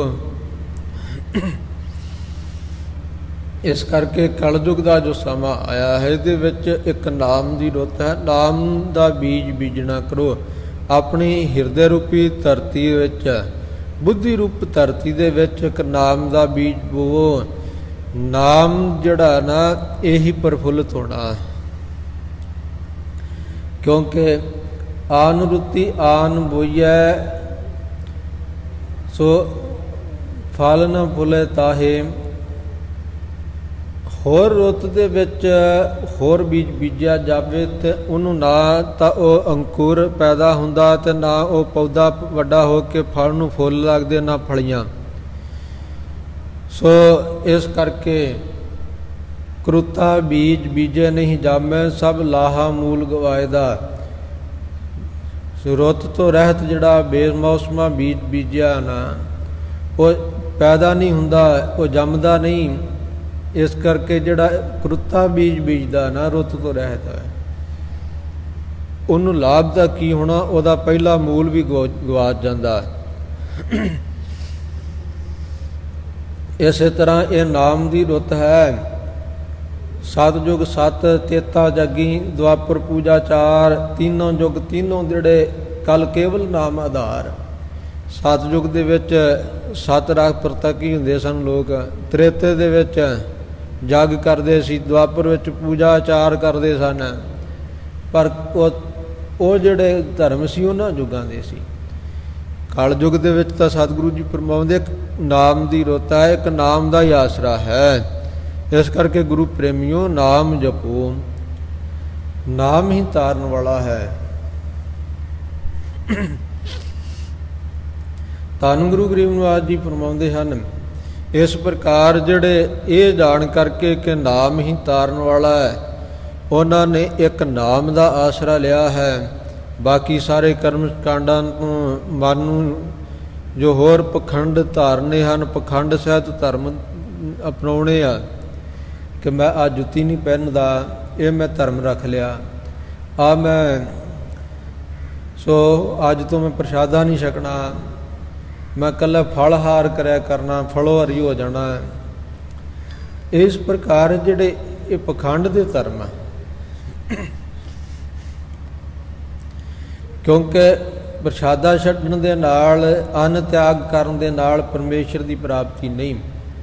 ਜੇ ਕੋਈ ਕਹੇ ਮੈਂ ਬਸਤਰ ਤਿਆਗ ਤੇ ਮੈਂ ਪਸ਼ੂਆਂ ਵਾਂਗੂ, ਜਿਵੇਂ ਹਿਰਨ ਹੋਰ ਪਸ਼ੂ ਨੰਗੇ ਤੁਰੇ ਫਿਰਦੇ ਆ, ਮੈਂ ਵੀ ਇਸੇ ਤਰ੍ਹਾਂ ਤੁਰਿਆ ਫਿਰਨਾ, ਤਾਂ ਇਹਦੇ ਨਾਲ ਪਰਮੇਸ਼ਰ ਦੀ ਪ੍ਰਾਪਤੀ ਨਹੀਂ। ਗੁਰੂ ਪਿਆਰਿਓ, ਜੰਗਲਾਂ ਵਿੱਚ ਘਰ ਬਾਹਰ ਨੂੰ, ਘਰ ਪਰਿਵਾਰ ਨੂੰ ਛੱਡ ਕੇ ਜੰਗਲਾਂ ਵਿੱਚ ਰਹਿਣ ਲੱਗ ਪਏ ਕਿ ਮੈਂ ਜੰਗਲਾਂ ਵਿੱਚ ਵਸ ਕੇ ਪਰਮੇਸ਼ਰ ਨੂੰ ਪ੍ਰਾਪਤ ਕਰ ਲਵਾਂਗਾ। ਪਰ ਜੇ ਵਿਕਾਰ ਨਹੀਂ ਛੱਡੇ ਤਾਂ ਪ੍ਰਾਪਤੀ ਨਹੀਂ। ਸ੍ਰਿੰਗੀ ਰਿਸ਼ੀ ਨੇ ਦੇ ਪਿਤਾ ਨੇ ਸੋ ਇਸੇ ਤਰ੍ਹਾਂ ਹੀ ਜੰਗਲ ਦੇ ਵਿੱਚ ਰਹਿੰਦਿਆਂ ਹਿਰਨੀ ਦੇ ਸੰਬੰਧ ਤੋਂ ਸ੍ਰਿੰਗੀ ਰਿਸ਼ੀ ਦੀ ਪੈਦਾਇਸ਼ ਕੀਤੀ ਸੀ। ਇਸ ਪ੍ਰਕਾਰ ਬਨੇ ਬਸੇ ਕਿਉ ਪਾਈਐ, ਜੋ ਲੋ ਮਨੁ ਨ ਤਜੈ ਵਿਕਾਰ। ਭਗਤ ਕਬੀਰ ਜੀ ਨੇ ਬਚਨ ਕੀਤੇ ਕਿ ਜੰਗਲ ਵਿੱਚ ਵਸਣ ਦੇ ਨਾਲ ਪਰਮੇਸ਼ਰ ਦੀ ਪ੍ਰਾਪਤੀ ਕਿਵੇਂ ਹੋ ਸਕਦੀ ਹੈ। ਜੇਕਰ ਮਨ ਤੋਂ ਵਿਕਾਰ ਨਹੀਂ ਛੱਡਦਾ, ਮਨ ਤੋਂ ਵਿਕਾਰ ਨਹੀਂ ਛੱਡਦਾ ਤਾਂ ਪਰਮੇਸ਼ਰ ਦੀ ਪ੍ਰਾਪਤੀ ਨਹੀਂ। ਭਾਵੇਂ ਜੰਗਲਾਂ 'ਚ ਰਹੀ ਜਾਵੇ, ਭਾਵੇਂ ਪਹਾੜਾਂ ਦੀਆਂ ਕੰਦਰਾਂ 'ਚ, ਭਾਵੇਂ ਤੀਰਥਾਂ ਦੇ ਕਿਨਾਰਿਆਂ 'ਤੇ ਜਾ ਕੇ ਵਸੇ, ਪਾਣੀ ਦੇ ਵਿੱਚ ਵਾਸਾ ਕਰ ਲਵੇ, ਭਾਵੇਂ ਪਾਣੀ ਦੇ ਵਿੱਚ ਜੇ ਨਹਾਉਣ ਦੇ ਨਾਲ, ਇਕੱਲਾ ਇਸ਼ਨਾਨ ਕਰਨ ਦੇ ਨਾਲ, ਸਰੀਰ ਨੂੰ ਡੋਬਣ ਦੇ ਨਾਲ ਜੇ ਪਰਮੇਸ਼ਰ ਮਿਲ ਜਾਏ ਤਾਂ ਭਾਈ ਗੁਰਦਾਸ ਜੀ ਲਿਖਦੇ ਹਨ ਕਿ ਜੇ ਇਸੇ ਤਰ੍ਹਾਂ ਪਾਣੀ 'ਚ ਨਹਾਉਣ ਨਾਲ ਮਿਲ ਜਾਏ ਤੇ ਛੱਪੜਾਂ ਦੇ ਵਿੱਚ ਡੱਡੀਆਂ ਮੱਛੀਆਂ ਬਹੁਤ ਹਨ, ਉਹ ਸਾਰਿਆਂ ਨੂੰ ਪਰਮੇਸ਼ਰ ਪ੍ਰਾਪਤ ਹੋ ਸਕਦਾ। ਇਸ ਕਰਕੇ ਸਾਰੇ ਫੋਕਟ ਧਰਮ ਛੱਡ ਕੇ ਇੱਕ ਪਰਮੇਸ਼ਰ ਦੇ ਨਾਮ ਦਾ ਆਸਰਾ ਜਿਨ੍ਹਾਂ ਜਗਿਆਸੂਆਂ ਨੇ, ਜਿਨ੍ਹਾਂ ਉੱਤਮ ਅਧਿਕਾਰੀਆਂ ਨੇ ਪ੍ਰਾਪਤ ਕੀਤਾ ਹੈ, ਸੰਗਤ ਦੇ ਵਿੱਚ ਆਨੰਦ ਮਾਣਦੇ ਹਨ। ਸਤਿਗੁਰੂ ਜੀ ਫਰਮਾਉਂਦੇ ਹਨ, ਵਿਖਿਆ ਰੰਗ ਕੂੜ ਆਵਿਆ, ਕੂੜ ਆਵਿਆ, ਵਿਖਿਆ ਰੰਗ ਕੂੜ ਆਵਿਆ, ਦਿਸਨ ਸਭੇ ਛਾਰ। ਵਿਸ਼ਿਆਂ ਦਾ ਰੰਗ ਜਿਹੜਾ ਨਾ ਆਨੰਦ, ਉਹਨੂੰ ਝੂਠਾ ਜਾਣ ਕੇ ਕਿ ਇਹ ਤਾਂ ਭੁਲਾਉਣ ਵਾਲੇ ਹਨ, ਆਪਣਾ ਜੋ ਮਾਰਗ ਹੈ ਨਾ ਪਰਮਾਰਥ ਦੀ ਪ੍ਰਾਪਤੀ ਦਾ, ਉਹ ਤੋਂ ਇਹ ਭੁਲਾਉਣ ਵਾਲੇ ਆ। ਗੁਰੂ ਪਿਆਰਿਓ, ਉਹਨਾਂ ਨੇ ਝੂਠੇ ਜਾਣ ਕੇ ਛੱਡ ਦਿੱਤੇ ਆ। ਕਿਉਂਕਿ ਜੇ ਕੋਈ ਕਹਾਏ ਕਿ ਸੰਤ ਹੈ, ਮਹਾਤਮਾ ਹੈ, ਪਰ ਉਹ ਨਾਲ ਵਿਸ਼ੇ ਵੀ ਭੋਗੇ, ਤੇ ਜਾਣੋ ਕਿ ਬਿਲਕੁਲ ਉਹ ਸੰਤ ਨਹੀਂ, ਬਿਲਕੁਲ ਉਹਨੂੰ ਨਾਮ ਦਾ ਰਸ ਨਹੀਂ ਚੜਿਆ, ਬਿਲਕੁਲ ਉਹ ਗਿਆਨੀ ਨਹੀਂ ਹੈ।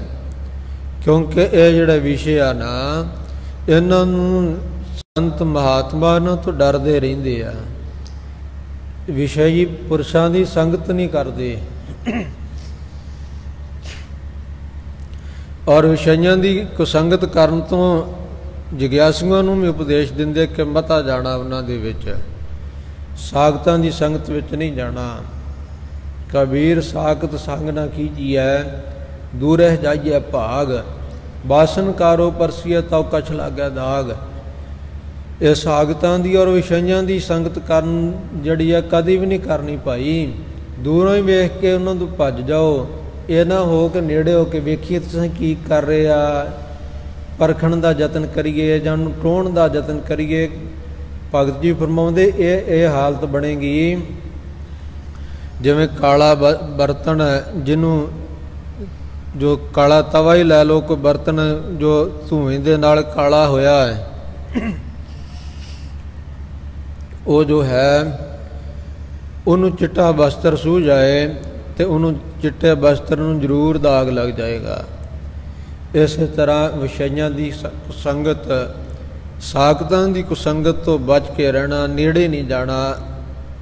ਨੇੜੇ ਗਏ ਤਾਂ ਜ਼ਰੂਰ ਜ਼ਰੂਰ ਮਨ ਨੂੰ ਇਹ ਕਲੰਕ ਲੱਗ ਜਾਏਗਾ, ਦਾਗ ਲੱਗ ਜਾਏਗਾ, ਕੁਝ ਨਾ ਕੁਝ ਉਹਨਾਂ ਦੀ ਭੈੜੀ ਬਿਰਤੀ ਦਾ ਇਸ ਮਨ 'ਤੇ ਅਸਰ ਹੋ ਜਾਏਗਾ।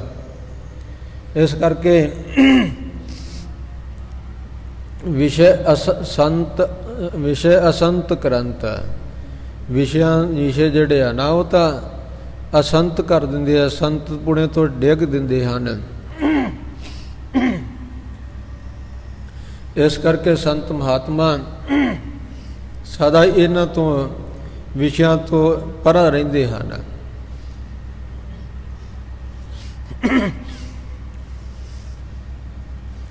ਔਰ ਇਹ ਦਿਸਣ ਸਭੇ ਸ਼ਾਰ, ਸਾਰੇ ਸਵਾਰੂਪ ਦਿਸਦੇ ਹਨ ਗੁਰੂ ਪਿਆਰਿਓ। ਵਿਸ਼ਿਆਂ ਵਿੱਚ ਜਿੰਨੇ ਵੀ ਲੱਗੇ ਆ ਨਾ ਉਹ ਸਾਰੇ ਸਵਾਰੂਪ ਹੋ ਜਾਂਦੇ ਹਨ। ਵਿਸ਼ਿਆਂ ਵਿੱਚ ਲੱਗੇ ਹੋਏ ਮਨ ਵਿਕਾਰਾਂ ਦੇ ਨਾਲ ਦੀ ਅਗਨੀ ਦੇ ਨਾਲ ਸੜ ਕੇ ਸੁਆਹ ਬਣ ਜਾਂਦੇ ਹੈ। ਸੁਆਹ, ਉਹਨਾਂ ਦੇ ਵਿੱਚ ਕੋਈ ਕਣ ਨਹੀਂ ਰਹਿ ਜਾਂਦਾ, ਉਹਨਾਂ ਦੇ ਵੱਲੇ ਕੋਈ ਸ਼ੁਭ ਗੁਣ ਨਹੀਂ ਰਹਿ ਜਾਂਦਾ। ਇਸ ਕਰਕੇ ਵਿਸ਼ਿਆਂ ਤੋਂ ਜਿਹੜੇ ਸੰਤ ਮਹਾਤਮਾ ਸਦਾ ਹੀ ਇਹਨਾਂ ਦਾ ਤਿਆਗ ਕਰਦੇ ਔਰ ਬਚਦੇ ਹਨ। ਜਗਿਆਸੂ ਜਨ ਹਰ ਅੰਮ੍ਰਿਤ ਬੂੰਦ ਸੁਹਾਵਣੀ, ਮਿਲ ਸਾਧੂ ਪੀਵਣ ਹਾਰ। ਔਰ ਇਸੇ ਤਰ੍ਹਾਂ ਗੁਰੂ ਪ੍ਰੇਮੀਓ, ਜਿਹੜੀ ਜੋ ਸਾਧ ਸੰਗਤ ਵਿੱਚ ਮਿਲ ਕਰਕੇ ਅੰਮ੍ਰਿਤ ਬੂੰਦ ਸੁਹਾਵਣੀ, ਜੋ ਨਾਮ ਰਸ ਦੀ ਅੰਮ੍ਰਿਤ ਬੂੰਦ ਹੈ ਨਾ, ਬੜੀ ਸੋਭਨੀਕ, ਇਹਨੂੰ ਪ੍ਰਾਪਤ ਕਰਦੇ ਹਨ। ਮਿਲ ਸਾਧੂ ਪੀਵਣ ਹਾਰ, ਸਾਧੂ ਜਨ। ਸਾਧੂ ਕੌਣ ਹੈ? ਜਿਹਨੇ ਆਪਣੇ ਮਨ ਨੂੰ ਸਵਾਰ ਲਿਆ, ਜਿਹਦਾ ਮਨ ਵਿਸ਼ਿਆਂ ਤੋਂ ਟਲ ਗਿਆ ਹੈ, ਜਿਹਦਾ ਮਨ ਵਿਕਾਰਾਂ ਤੋਂ ਹਟ ਗਿਆ ਹੈ, ਜਿਸ ਦਾ ਮਨ ਗੁਰੂ ਕੇ ਪਿਆਰਿਓ ਜਿਸ ਨੇ ਆਪਣੇ ਹੱਥ 'ਚ ਕਰ ਲਿਆ ਨਾ, ਉਹ ਸਾਧੂ ਸੰਤ ਜਨ ਹਨ। ਦੂਜਾ ਸਾਧੂ ਕੋਈ ਨਹੀਂ। ਭੇਸ ਦਾ ਨਾਮ, ਕਿਸੇ ਲਿਬਾਸ ਦਾ ਨਾਮ ਸਤਿਗੁਰੂ ਜੀ ਨੇ ਸਾਧੂ ਨਹੀਂ ਲਿਖਿਆ, ਕਿਉਂਕਿ ਭੇਸ ਤਾਂ ਬਥੇਰੇ ਤਾਰ ਲੈਂਦੇ, ਮਿੰਟ ਦੇ ਥੋੜ੍ਹਾ ਸਮਾਂ ਲੱਗਦਾ ਭੇਖ ਤਾਰਨ ਨੂੰ, ਪਰ ਮਨ ਨੂੰ ਸਾਧਣ ਨੂੰ ਜਿਹੜਾ ਹੈ ਨਾ ਬਹੁਤ ਸਮਾਂ ਲੱਗਦਾ ਹੈ। ਔਰ ਇਹ ਮਨ ਜਿਹੜਾ ਸਤਿਗੁਰੂ ਦੀ ਕਿਰਪਾ ਨਾਲ ਹੀ ਮਨ ਵਸ ਵਿੱਚ ਆਉਂਦਾ ਹੈ, ਵੈਸੇ ਨਹੀਂ। ਬਸ ਬਾਕੀ ਜਿਹੜੇ ਆ ਨਾ, ਇਸ ਮਨ ਕੇ ਮਾਰੇ ਮਰ ਗਏ ਕਾਜੀ ਮੁੱਲਾ ਸ਼ੇਖ। ਇਸ ਮਨ ਦੇ ਮਾਰੇ ਹੋਏ ਬਹੁਤ ਮਰ ਗਏ ਆ। ਵੱਡੇ ਵੱਡੇ ਇਹ ਮਨ ਦੇ ਜਿਹੜੇ ਜਿਨ੍ਹਾਂ ਨੇ ਮਨ 'ਤੇ ਯਕੀਨ ਕੀਤਾ, ਉਹ ਸਾਰੇ ਇਹਦੇ ਮਾਰੇ ਹੋਏ ਮਰ ਗਏ। ਸਤਿਗੁਰੂ ਸੱਚੇ ਪਾਤਸ਼ਾਹ ਜੀ ਨੇ ਪਾਵਨ ਬਾਣੀ ਦੇ ਵਿੱਚ ਇਹ ਬਚਨ ਕੀਤੇ ਕਿ ਕਦੇ ਵੀ ਮਨ ਦੇ ਆਖੇ ਨਹੀਂ ਲੱਗਣਾ। ਜੋ ਮਨ ਵਿਸ਼ਿਆਂ ਵੱਲ ਲੈ ਕੇ ਜਾਵੇ, ਮਨ ਕੁਸੰਗਤ ਵਿੱਚ ਲਿਜਾਣ ਨੂੰ ਕਹਿੰਦਾ ਹੈ, ਤੇ ਮਨ ਦੇ ਆਖੇ ਕਦੀ ਨਹੀਂ ਲੱਗਣਾ। ਮਹਾਂਪੁਰਖ ਸੱਚਖੰਡ ਵਾਸੀ ਸ਼੍ਰੀਮਾਨ ਸੰਤ ਬਾਬਾ ਠਾਕੁਰ ਸਿੰਘ ਸਾਹਿਬ ਜੀ ਖਾਲਸਾ ਪਿੰਡਰਾਂ ਵਾਲੇ ਮਹਾਂਪੁਰਖ ਇਹ ਵਚਨ ਕਰਿਆ ਕਰਦੇ ਸੀ ਜਗਿਆਸੂਆਂ ਨੂੰ, ਸਾਰੇ ਸਿੰਘਾਂ ਨੂੰ, ਪਿਆਰਿਓ ਮਨ ਨੂੰ ਕਦੀ ਵੀ ਵਿਹਲਾ ਨਹੀਂ ਰਹਿਣ ਦੇਣਾ। ਇਹ ਮਨ ਇਹੋ ਜਿਹੀ ਚੀਜ਼ ਹੈ, ਮਨ ਖੁੱਟ ਹਰ ਤੇਰਾ ਨਹੀਂ ਵਿਸਾਸ, ਤੂੰ ਮਹਾ ਉਦਮਾਦਾ, ਖਰ ਕਾ ਪੈਖਰ ਤਉ ਛੁੱਟਿਆ ਜਾਉ ਉੱਪਰ ਲਾਦਾ। ਇਹ ਮਨ ਖੋਟਿਆ ਮਨਾ, ਤੇਰਾ ਕੋਈ ਵਿਸ਼ਵਾਸ ਨਹੀਂ। ਭਾਵੇਂ ਤੂੰ ਕਈ ਵਾਰੀ ਇਹ ਜਾਪਦਾ ਕਿ ਬੜਾ ਚੰਗਾ ਹੋ ਗਿਆ, ਮੇਰਾ ਮਨ ਬੜਾ ਪਵਿੱਤਰ ਹੋ ਗਿਆ, ਇਹ ਮੇਰਾ ਮਨ ਹੁਣ ਕੋਈ ਫੁਰਨਾ ਹੀ ਨਹੀਂ ਕਰਦਾ, ਮਾੜਾ ਸੰਕਲਪ ਨਹੀਂ ਕਰਦਾ,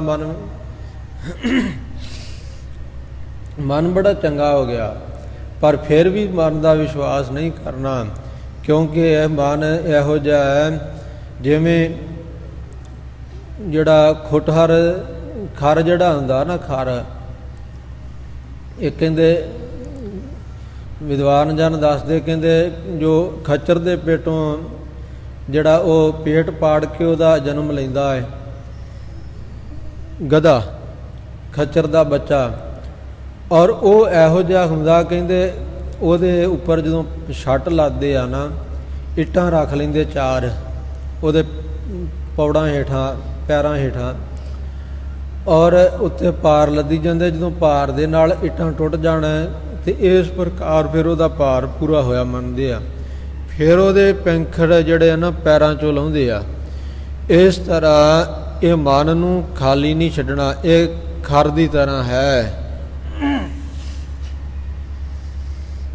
ਮਹਾਂਪੁਰਖ ਬਚਨ ਕਰਿਆ ਕਰਦੇ ਸੀ ਕਿ ਭਾਈ ਇਹ ਮਨ ਨੂੰ ਸਦਾ ਸੰਗਤ ਵਿੱਚ ਲਾ ਕੇ ਰੱਖਣਾ, ਜੇ ਬਾਣੀ ਪੜ੍ਹਨ ਵਿੱਚ ਲਾਈ ਰੱਖਣਾ। ਜੇ ਬਾਣੀ ਪੜ੍ਹਨ ਤੋਂ ਮਨ ਨੂੰ ਥੋੜ੍ਹਾ ਜਿਹਾ ਆਲਸ ਕਰੇ ਤੇ ਇਹਨੂੰ ਕਥਾ ਵਿੱਚ ਸੁਣਨ ਲਾ ਦੇਣਾ, ਕੀਰਤਨ ਸੁਣਨ ਵਿੱਚ ਲਾ ਦੇਣਾ।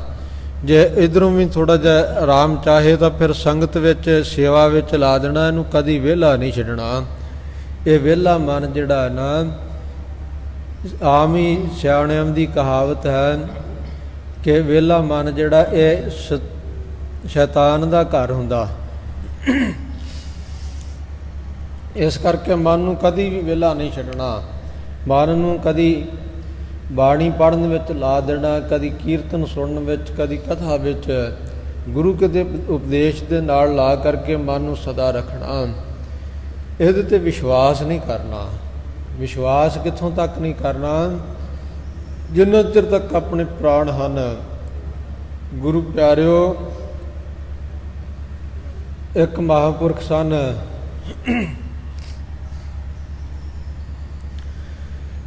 ਉਹਨਾਂ ਦੇ ਚਿੱਟਾ ਦਾੜਾ ਸੀ, ਭਜਨੀਕ ਮਹਾਤਮਾ ਸਨ।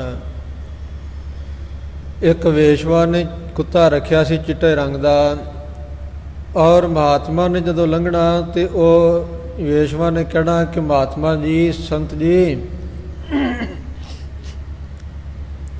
ਦੱਸੋ, ਇਹ ਸੰਤ ਜੀ ਦੱਸੋ ਤੇਰੀ ਜੋ ਇਹ ਦਾੜੀ ਚਿੱਟੀ ਆ ਕਿ ਮੇਰੀ ਕੁੱਤੇ ਦੀ ਪੂਛ? ਮਹਾਤਮਾ ਨੇ ਚੁੱਪ ਕਰਕੇ ਚਲੇ ਜਾਣਾ, ਕੋਈ ਉੱਤਰ ਨਾ ਦੇਣਾ। ਸਮਾਂ ਬਤੀਤ ਹੋਇਆ। ਉਹ ਵੈਰਾਗੀ ਤਿਆਗੀ ਮਹਾਂਪੁਰਖ ਜਿਸ ਵੇਲੇ ਸਰੀਰ ਛੱਡਣ ਲੱਗੇ, ਪਤਾ ਕਿ ਹੁਣ ਮੇਰੇ ਸਰੀਰ ਦਾ ਅੰਤ ਹੈ, ਸਵਾਸ ਥੋੜ੍ਹੇ ਹਨ। ਸੇਵਕਾਂ ਨੂੰ ਕਹਿਣ ਲੱਗੇ ਕਿ ਜਾ ਉਹ ਵੇਸ਼ਵਾ ਨੂੰ ਸੱਦ ਕੇ ਲਿਆਓ।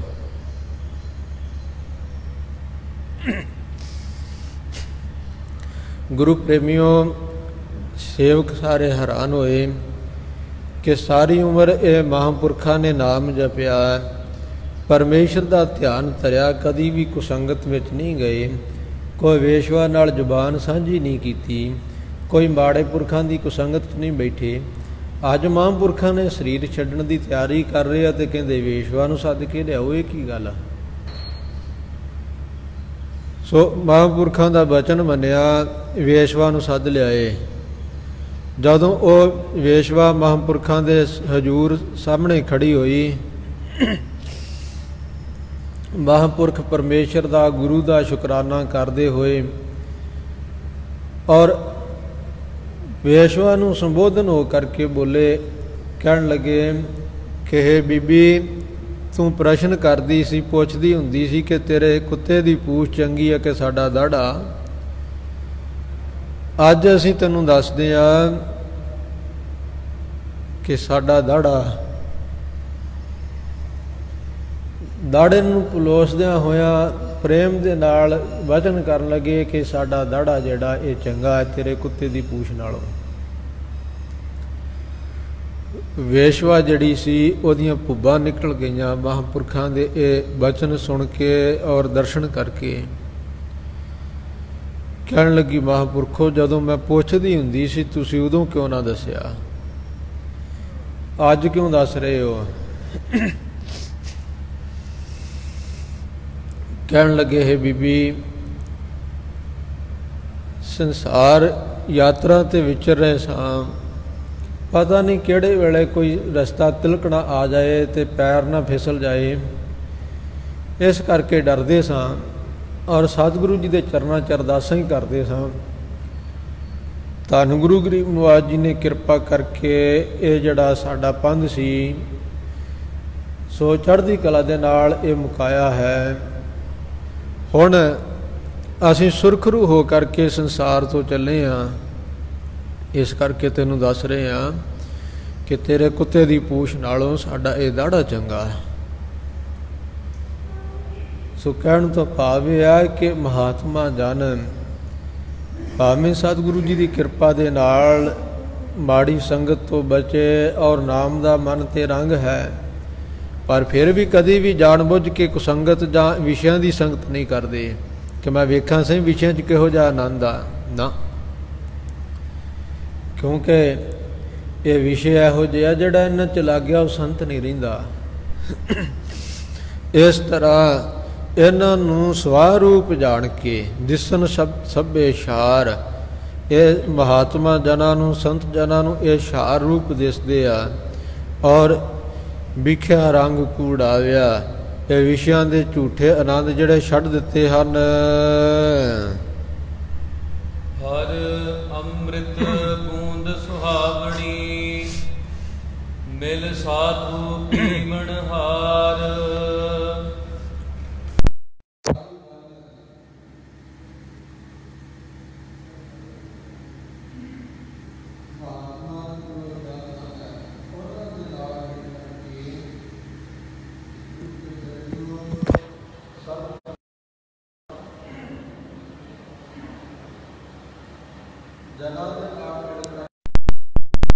ਜਿਹੜੇ ਆ ਨਾ ਸੋ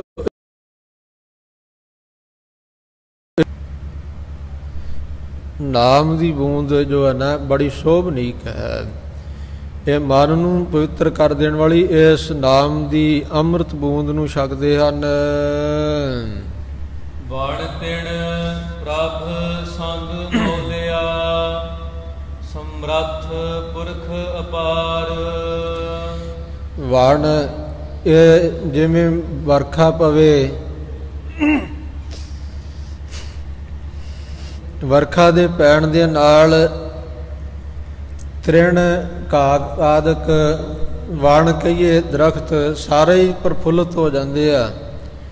ਇਸੇ ਹੀ ਤਰ੍ਹਾਂ ਧੰਨ ਸਤਿਗੁਰੂ ਸੱਚੇ ਪਾਤਸ਼ਾਹ ਜੀ ਫਰਮਾ ਰਹੇ ਹਨ,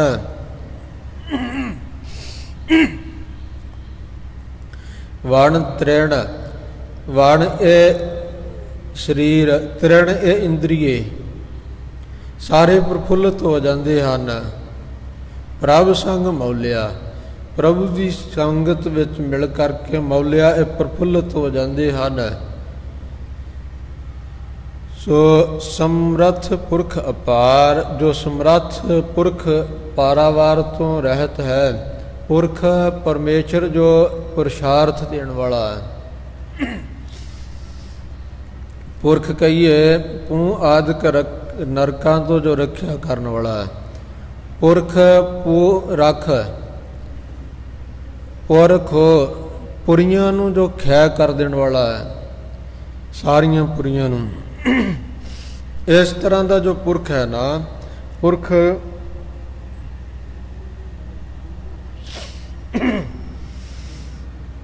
ਪੁਰਖ ਗੁਰੂ ਪਿਆਰਿਓ ਜੋ ਹੈ ਮਰਦ ਸਰੂਪ ਹੈ, ਸਾਰੇ ਜੀਵ ਉਹਦੀਆਂ ਇਸਤਰੀਆਂ ਵਾਂਗ ਹਨ। ਏਕਾ ਪੁਰਖ ਇਸ ਜਗ ਮਹਿ ਇੱਕ ਪੁਰਖ ਹੈ ਔਰ ਸਗਲੀ ਨਾਰ ਸੁਬਾਈ, ਠਾਕੁਰ ਏਕ ਸੁਬਾਈ ਨਾਰ।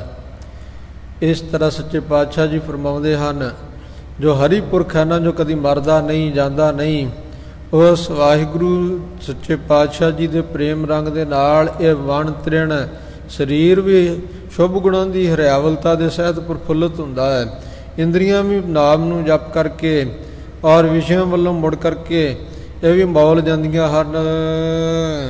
ਹਰ ਮਿਲਣੈ ਨੋ ਮਨ ਲੋਚਦਾ, ਕਰਮ ਮਿਲਾਵਣ ਹਾਰ।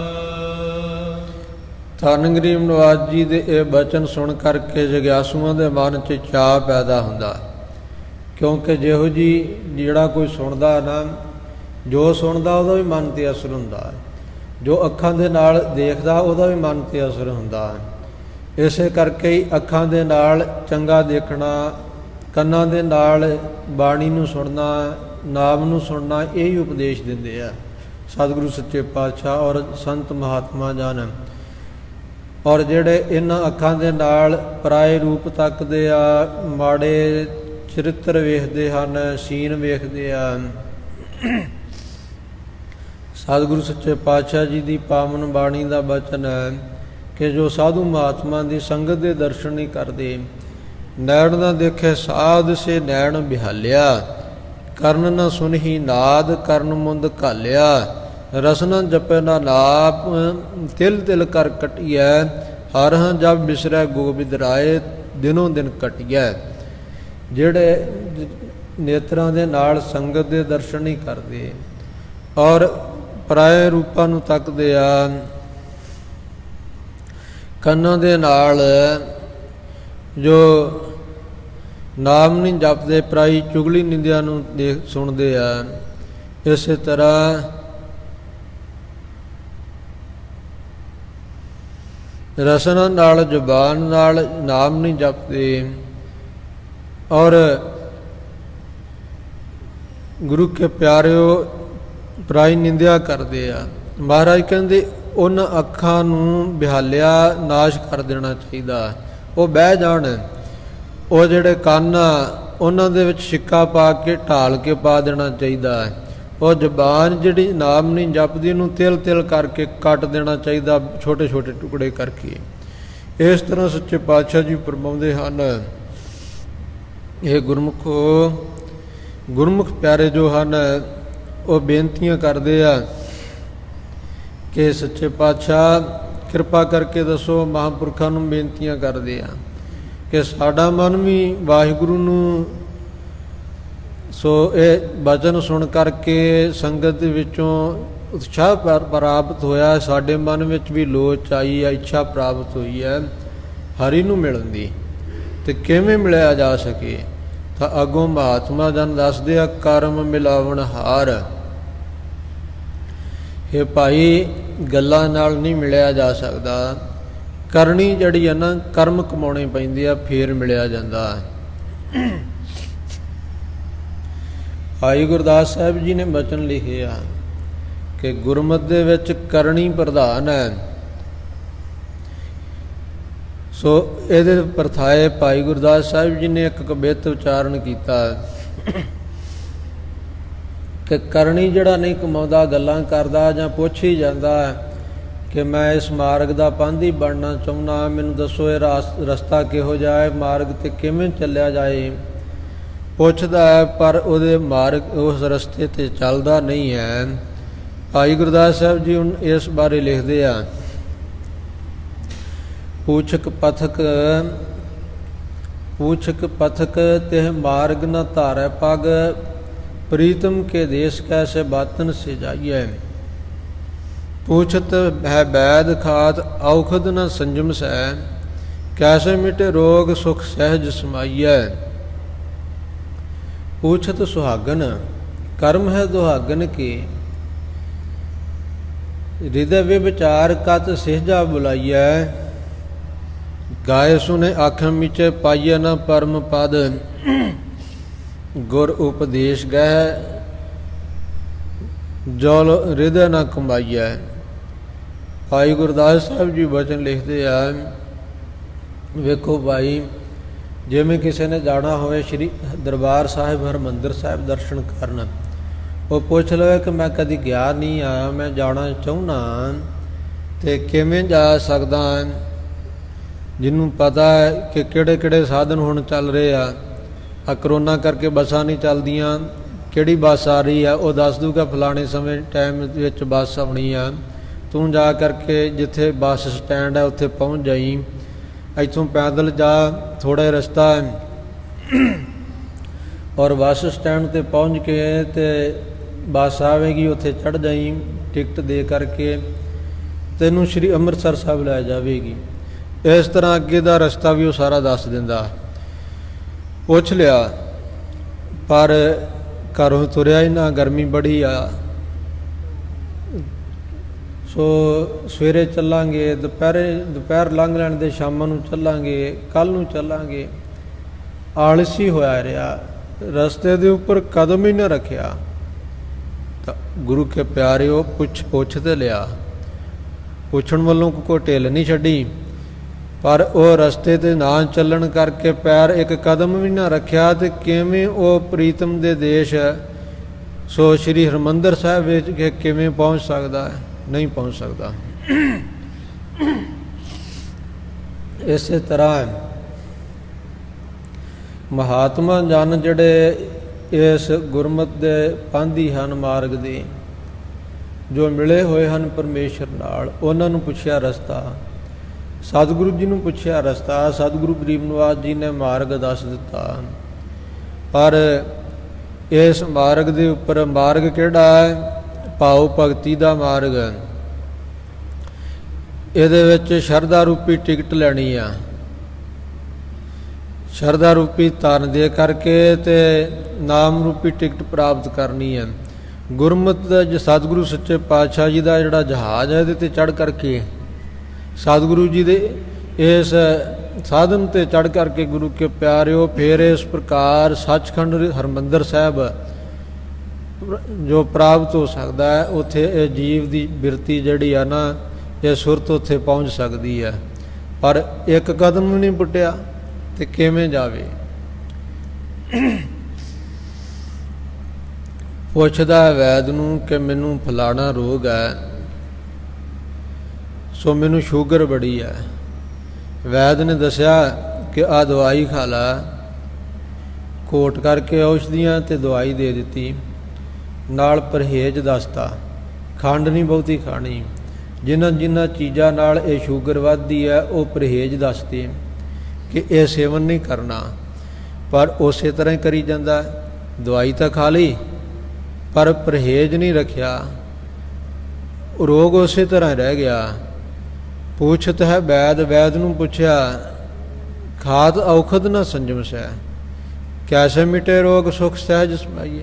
ਰੋਗ ਕਿਵੇਂ ਮਿਟੇ, ਕਿਵੇਂ ਸੁਖ ਦੇ ਵਿੱਚ ਸਹਿਜ ਦੇ ਵਿੱਚ ਸਮਾਵੇ। ਧੰਨ ਗਰੀਬ ਨਿਵਾਸ ਸੱਚੇ ਪਾਤਸ਼ਾਹ ਜੀ ਵੈਦ ਹਨ। ਮੇਰਾ ਵੈਦ ਗੁਰੂ ਗੋਬਿੰਦਾ, ਹਰ ਹਰ ਨਾਮ ਔਖਦ ਮੁਖ ਦੇਵੈ, ਕਾਟਾ ਜਮ ਕੀ ਫੰਦਾ। ਸਾਡੇ ਵੈਦ ਸਤਿਗੁਰੂ ਜੀ ਹਨ, ਗੁਰੂ ਗੋਬਿੰਦ। ਔਰ ਸਤਿਗੁਰੂ ਜੀ ਜਗਿਆਸੂ ਨੂੰ ਵੇਖ ਕੇ ਜੀਵ ਨੂੰ ਕਿ ਹਉਮੈ ਦਾ ਰੋਗ ਇਸ ਜੀਵ ਨੂੰ ਬੜਾ ਭਾਰੀ ਲੱਗਾ ਹੈ। ਕਾਮ ਰੋਗ ਮੈਗਲ ਬਸ ਕੀਨਾ, ਸੋ ਦ੍ਰਿਸ਼ਟ ਰੋਗ ਪਚ ਮੋਏ ਪਤੰਗਾ। ਇਹ ਵੱਖ ਇਹ ਸਾਰੇ ਰੋਗ ਜਿਹੜੇ ਆ ਨਾ, ਜਿਵੇਂ ਕਾਮ ਦਾ ਰੋਗ ਹਾਥੀ ਨੂੰ ਬੜਾ ਭਾਰੀ ਚਮੜਿਆ, ਅੱਖਾਂ ਦਾ ਵਿਸ਼ਾ ਜਿਹੜਾ ਹੈ ਇਹ ਪਤੰਗੇ ਨੂੰ ਹੈ, ਤੇ ਕੰਨਾਂ ਨਾਲ ਜਿਹੜਾ ਸੁਣਨ ਦਾ ਵਿਸ਼ਾ ਜਿਹੜਾ ਸ਼ਬਦ ਦਾ ਵਿਸ਼ਾ ਇਹ ਹਿਰਨ ਨੂੰ ਹੈ। ਇਸੇ ਤਰ੍ਹਾਂ ਸੁਗੰਧੀ ਦਾ ਵਿਸ਼ਾ ਭੌਰੇ ਨੂੰ ਹੈ। ਇਹ ਪੰਜੇ ਵਿਸ਼ੇ ਜਿਹੜੇ ਆ, ਇੱਕ ਵਿਸ਼ਾ ਇੱਕ ਜੀਵ ਦਾ ਨਾਸ਼ ਕਰ ਦਿੰਦਾ। ਇਹ ਮਨੁੱਖ ਨੂੰ ਹਉਮੈ ਦਾ ਰੋਗ ਲੱਗਾ। ਪੰਜੇ ਰੋਗ ਵਿਕਾਰ ਇਹਦੇ ਵਿੱਚ ਹਨ। ਸਤਿਗੁਰੂ ਸੱਚੇ ਪਾਤਸ਼ਾਹ ਜੀ ਵੇਖਦੇ ਕਿ ਇਹਦੇ ਵਿੱਚ ਇਹ ਵਿਕਾਰ ਹੈ। ਧੰਨ ਗਰੀਬ ਨਿਵਾਸ ਜੀ ਦੇ ਪਾਸ ਜਾ ਕਰਕੇ ਪੁੱਛਿਆ, ਮਹਾਰਾਜ ਹੈ ਵੈਦ ਜੀ, ਸਤਿਗੁਰੂ ਸੱਚੇ ਪਾਤਸ਼ਾਹ ਮੇਰਾ ਰੋਗ ਨਿਵਰਤ ਕਰ ਦਿਓ। ਸਤਿਗੁਰੂ ਜੀ ਨੇ ਨਾਮ ਦੀ ਔਸ਼ਧੀ ਦਿੱਤੀ। ਭਾਈ ਇਹ ਨਾਮ ਦੀ ਔਸ਼ਧੀ ਪ੍ਰਾਪਤ ਕਰ ਪੰਜਾਂ ਪਿਆਰਿਆਂ ਦੇ ਕੋਲੋਂ। ਪੰਜਾਂ ਪਿਆਰਿਆਂ ਕੋਲੋਂ ਸਤਿਗੁਰੂ ਗ੍ਰੰਥ ਸਾਹਿਬ ਜੀ ਦੀ ਹਜ਼ੂਰੀ ਵਿੱਚ ਜੋ ਉਹ ਨਾਮ ਦੀ ਔਸ਼ਧੀ ਦੇਣਗੇ, ਗੁਰਮੰਤਰ ਮੂਲ ਮੰਤਰ ਖੰਡੇ ਬਾਟੇ ਦੇ ਅੰਮ੍ਰਿਤ ਦੀ ਦਾਤ ਦੇ ਨਾਲ। ਔਰ ਇਹਨੂੰ ਕਮਾਉਣਾ ਔਰ ਇਸੇ ਤਰ੍ਹਾਂ ਕੁਰੈਤਾਂ ਜਿਹੜੀਆਂ ਇਹਨਾਂ ਦਾ ਤਿਆਗ ਕਰਨਾ। ਪਰ ਗੁਰੂ ਕੇ ਪਿਆਰਿਓ ਕੁਰੈਤਾਂ ਦਾ ਤਿਆਗ ਨਹੀਂ ਕਰਦਾ। ਔਸ਼ਧੀ ਨੂੰ ਸੰਜਮ ਟਾਈਮ ਦੇ ਨਾਲ ਸਮੇਂ ਸਿਰ ਨਹੀਂ ਖਾਂਦਾ, ਨਿਤਨੇਮ ਕਰਦਾ ਹੀ ਨਹੀਂ ਹੈ, ਭੁਲਾਈ ਬੈਠਾ। ਇਸੇ ਤਰ੍ਹਾਂ ਜੋ ਇਹ ਕੁਰੈਤਾਂ ਛੱਡਣੀਆਂ ਇਹ ਸੰਜਮ ਹੀ ਨਹੀਂ ਰੱਖਦਾ। ਕਿਵੇਂ ਭਾਈ ਹਉਮੈ ਦਾ ਰੋਗ ਔਰ ਇਹ ਵਿਕਾਰਾਂ ਦੇ ਰੋਗ ਮਿਟਣ, ਕਿਵੇਂ ਇਹ ਸੁੱਖਾਂ ਦੇ ਖਜ਼ਾਨੇ ਪਰਮੇਸ਼ਰ ਦੇ ਵਿੱਚ ਸਮਾਵੇ, ਇਹ ਵੀ ਨਹੀਂ ਹੋ ਸਕਦਾ। ਇਸੇ ਤਰ੍ਹਾਂ ਅੱਗੇ ਫਰਮਾਉਂਦੇ ਹਨ ਭਾਈ ਸਾਹਿਬ ਜੀ, ਕਹਿੰਦੇ ਪੂਛਤ ਸੁਹਾਗਣ, ਜਿਵੇਂ ਕੋਈ ਇਸਤਰੀ ਸੁਹਾਗਣ ਨੂੰ, ਬਜ਼ੁਰਗ ਇਸਤਰੀ ਨੂੰ, ਮਾਤਾ ਨੂੰ, ਸਿਆਣੀ ਨੂੰ ਪੁੱਛੇ ਕਿ ਮੈਂ ਕਿਵੇਂ ਪਤੀ ਪ੍ਰਾਪਤੀ ਦਾ ਸੁੱਖ ਮਾਣਾ, ਤੇ ਉਹ ਸਾਰਾ ਸਮਝਾਉਂਦੀ ਹੈ ਕਿ ਪਤੀ ਦੀ ਸੇਵਾ ਕਰਕੇ ਖੁਸ਼ੀ ਪ੍ਰਾਪਤ ਹੁੰਦੀ ਹੈ। ਪਰ ਸੇਵਾ ਤਾਂ ਕਰਦੀ ਨਹੀਂ, ਹਿਰਦੇ 'ਚ ਵੀ ਵਿਚਾਰ ਹੈ, ਪਰਾਏ ਪੁਰਸ਼ਾਂ ਦੇ ਰੂਪ ਤੱਕਣ ਦਾ ਇਹ ਧਿਆਨ ਹੈ। ਤੇ ਕਿਵੇਂ ਉਹਨੂੰ ਪਤੀ ਆਪਣੀ ਸੋ ਪਤੀ ਸੁੱਖ ਦੀ ਜਿਹੜਾ ਹੈ ਉਹਨੂੰ ਕਿਵੇਂ ਪ੍ਰਾਪਤੀ ਹੋਵੇਗੀ, ਕਿਵੇਂ ਸੇਜਾ ਤੇ ਬੁਲਾਵੇਗਾ। ਇਸੇ ਤਰ੍ਹਾਂ ਸਤਿਗੁਰੂ ਸੱਚੇ ਪਾਤਸ਼ਾਹ ਜੀ ਦੇ ਜੋ ਸੰਤ ਮਹਾਤਮਾ ਹਨ, ਉਹਨਾਂ ਨੂੰ ਪੁੱਛ ਲਿਆ ਕਿ ਅਸੀਂ ਮਹਾਰਾਜ ਪਰਮਾਤਮਾ ਨਾਲ ਮਿਲਣਾ ਚਾਹੁੰਦੇ ਹਾਂ, ਕਿਵੇਂ ਪ੍ਰਾਪਤੀ ਹੋਵੇ। ਦੱਸਿਆ ਭਾਈ ਗੁਰੂ ਕੀ ਸੇਵਾ ਕਰਕੇ। ਹੁਣ ਸੇਵਾ 'ਚ ਤਾਂ ਧਿਆਨ ਨਹੀਂ ਲੱਗਦਾ, ਧਿਆਨ ਤੇ ਆ ਕੇ ਕਦੀ ਪਤਾ ਨਹੀਂ ਫਲਾਣੀ ਥਾਂ ਤੋਂ ਜ਼ਿਆਦਾ ਕੋਈ ਭੋਲੇਨਾਥ ਨੂੰ ਮਿਲਾ ਲਈਏ, ਸ਼ਾਇਦ ਉਹ ਛੇਤੀ ਪ੍ਰਸੰਨ ਹੋ ਜਾਏ,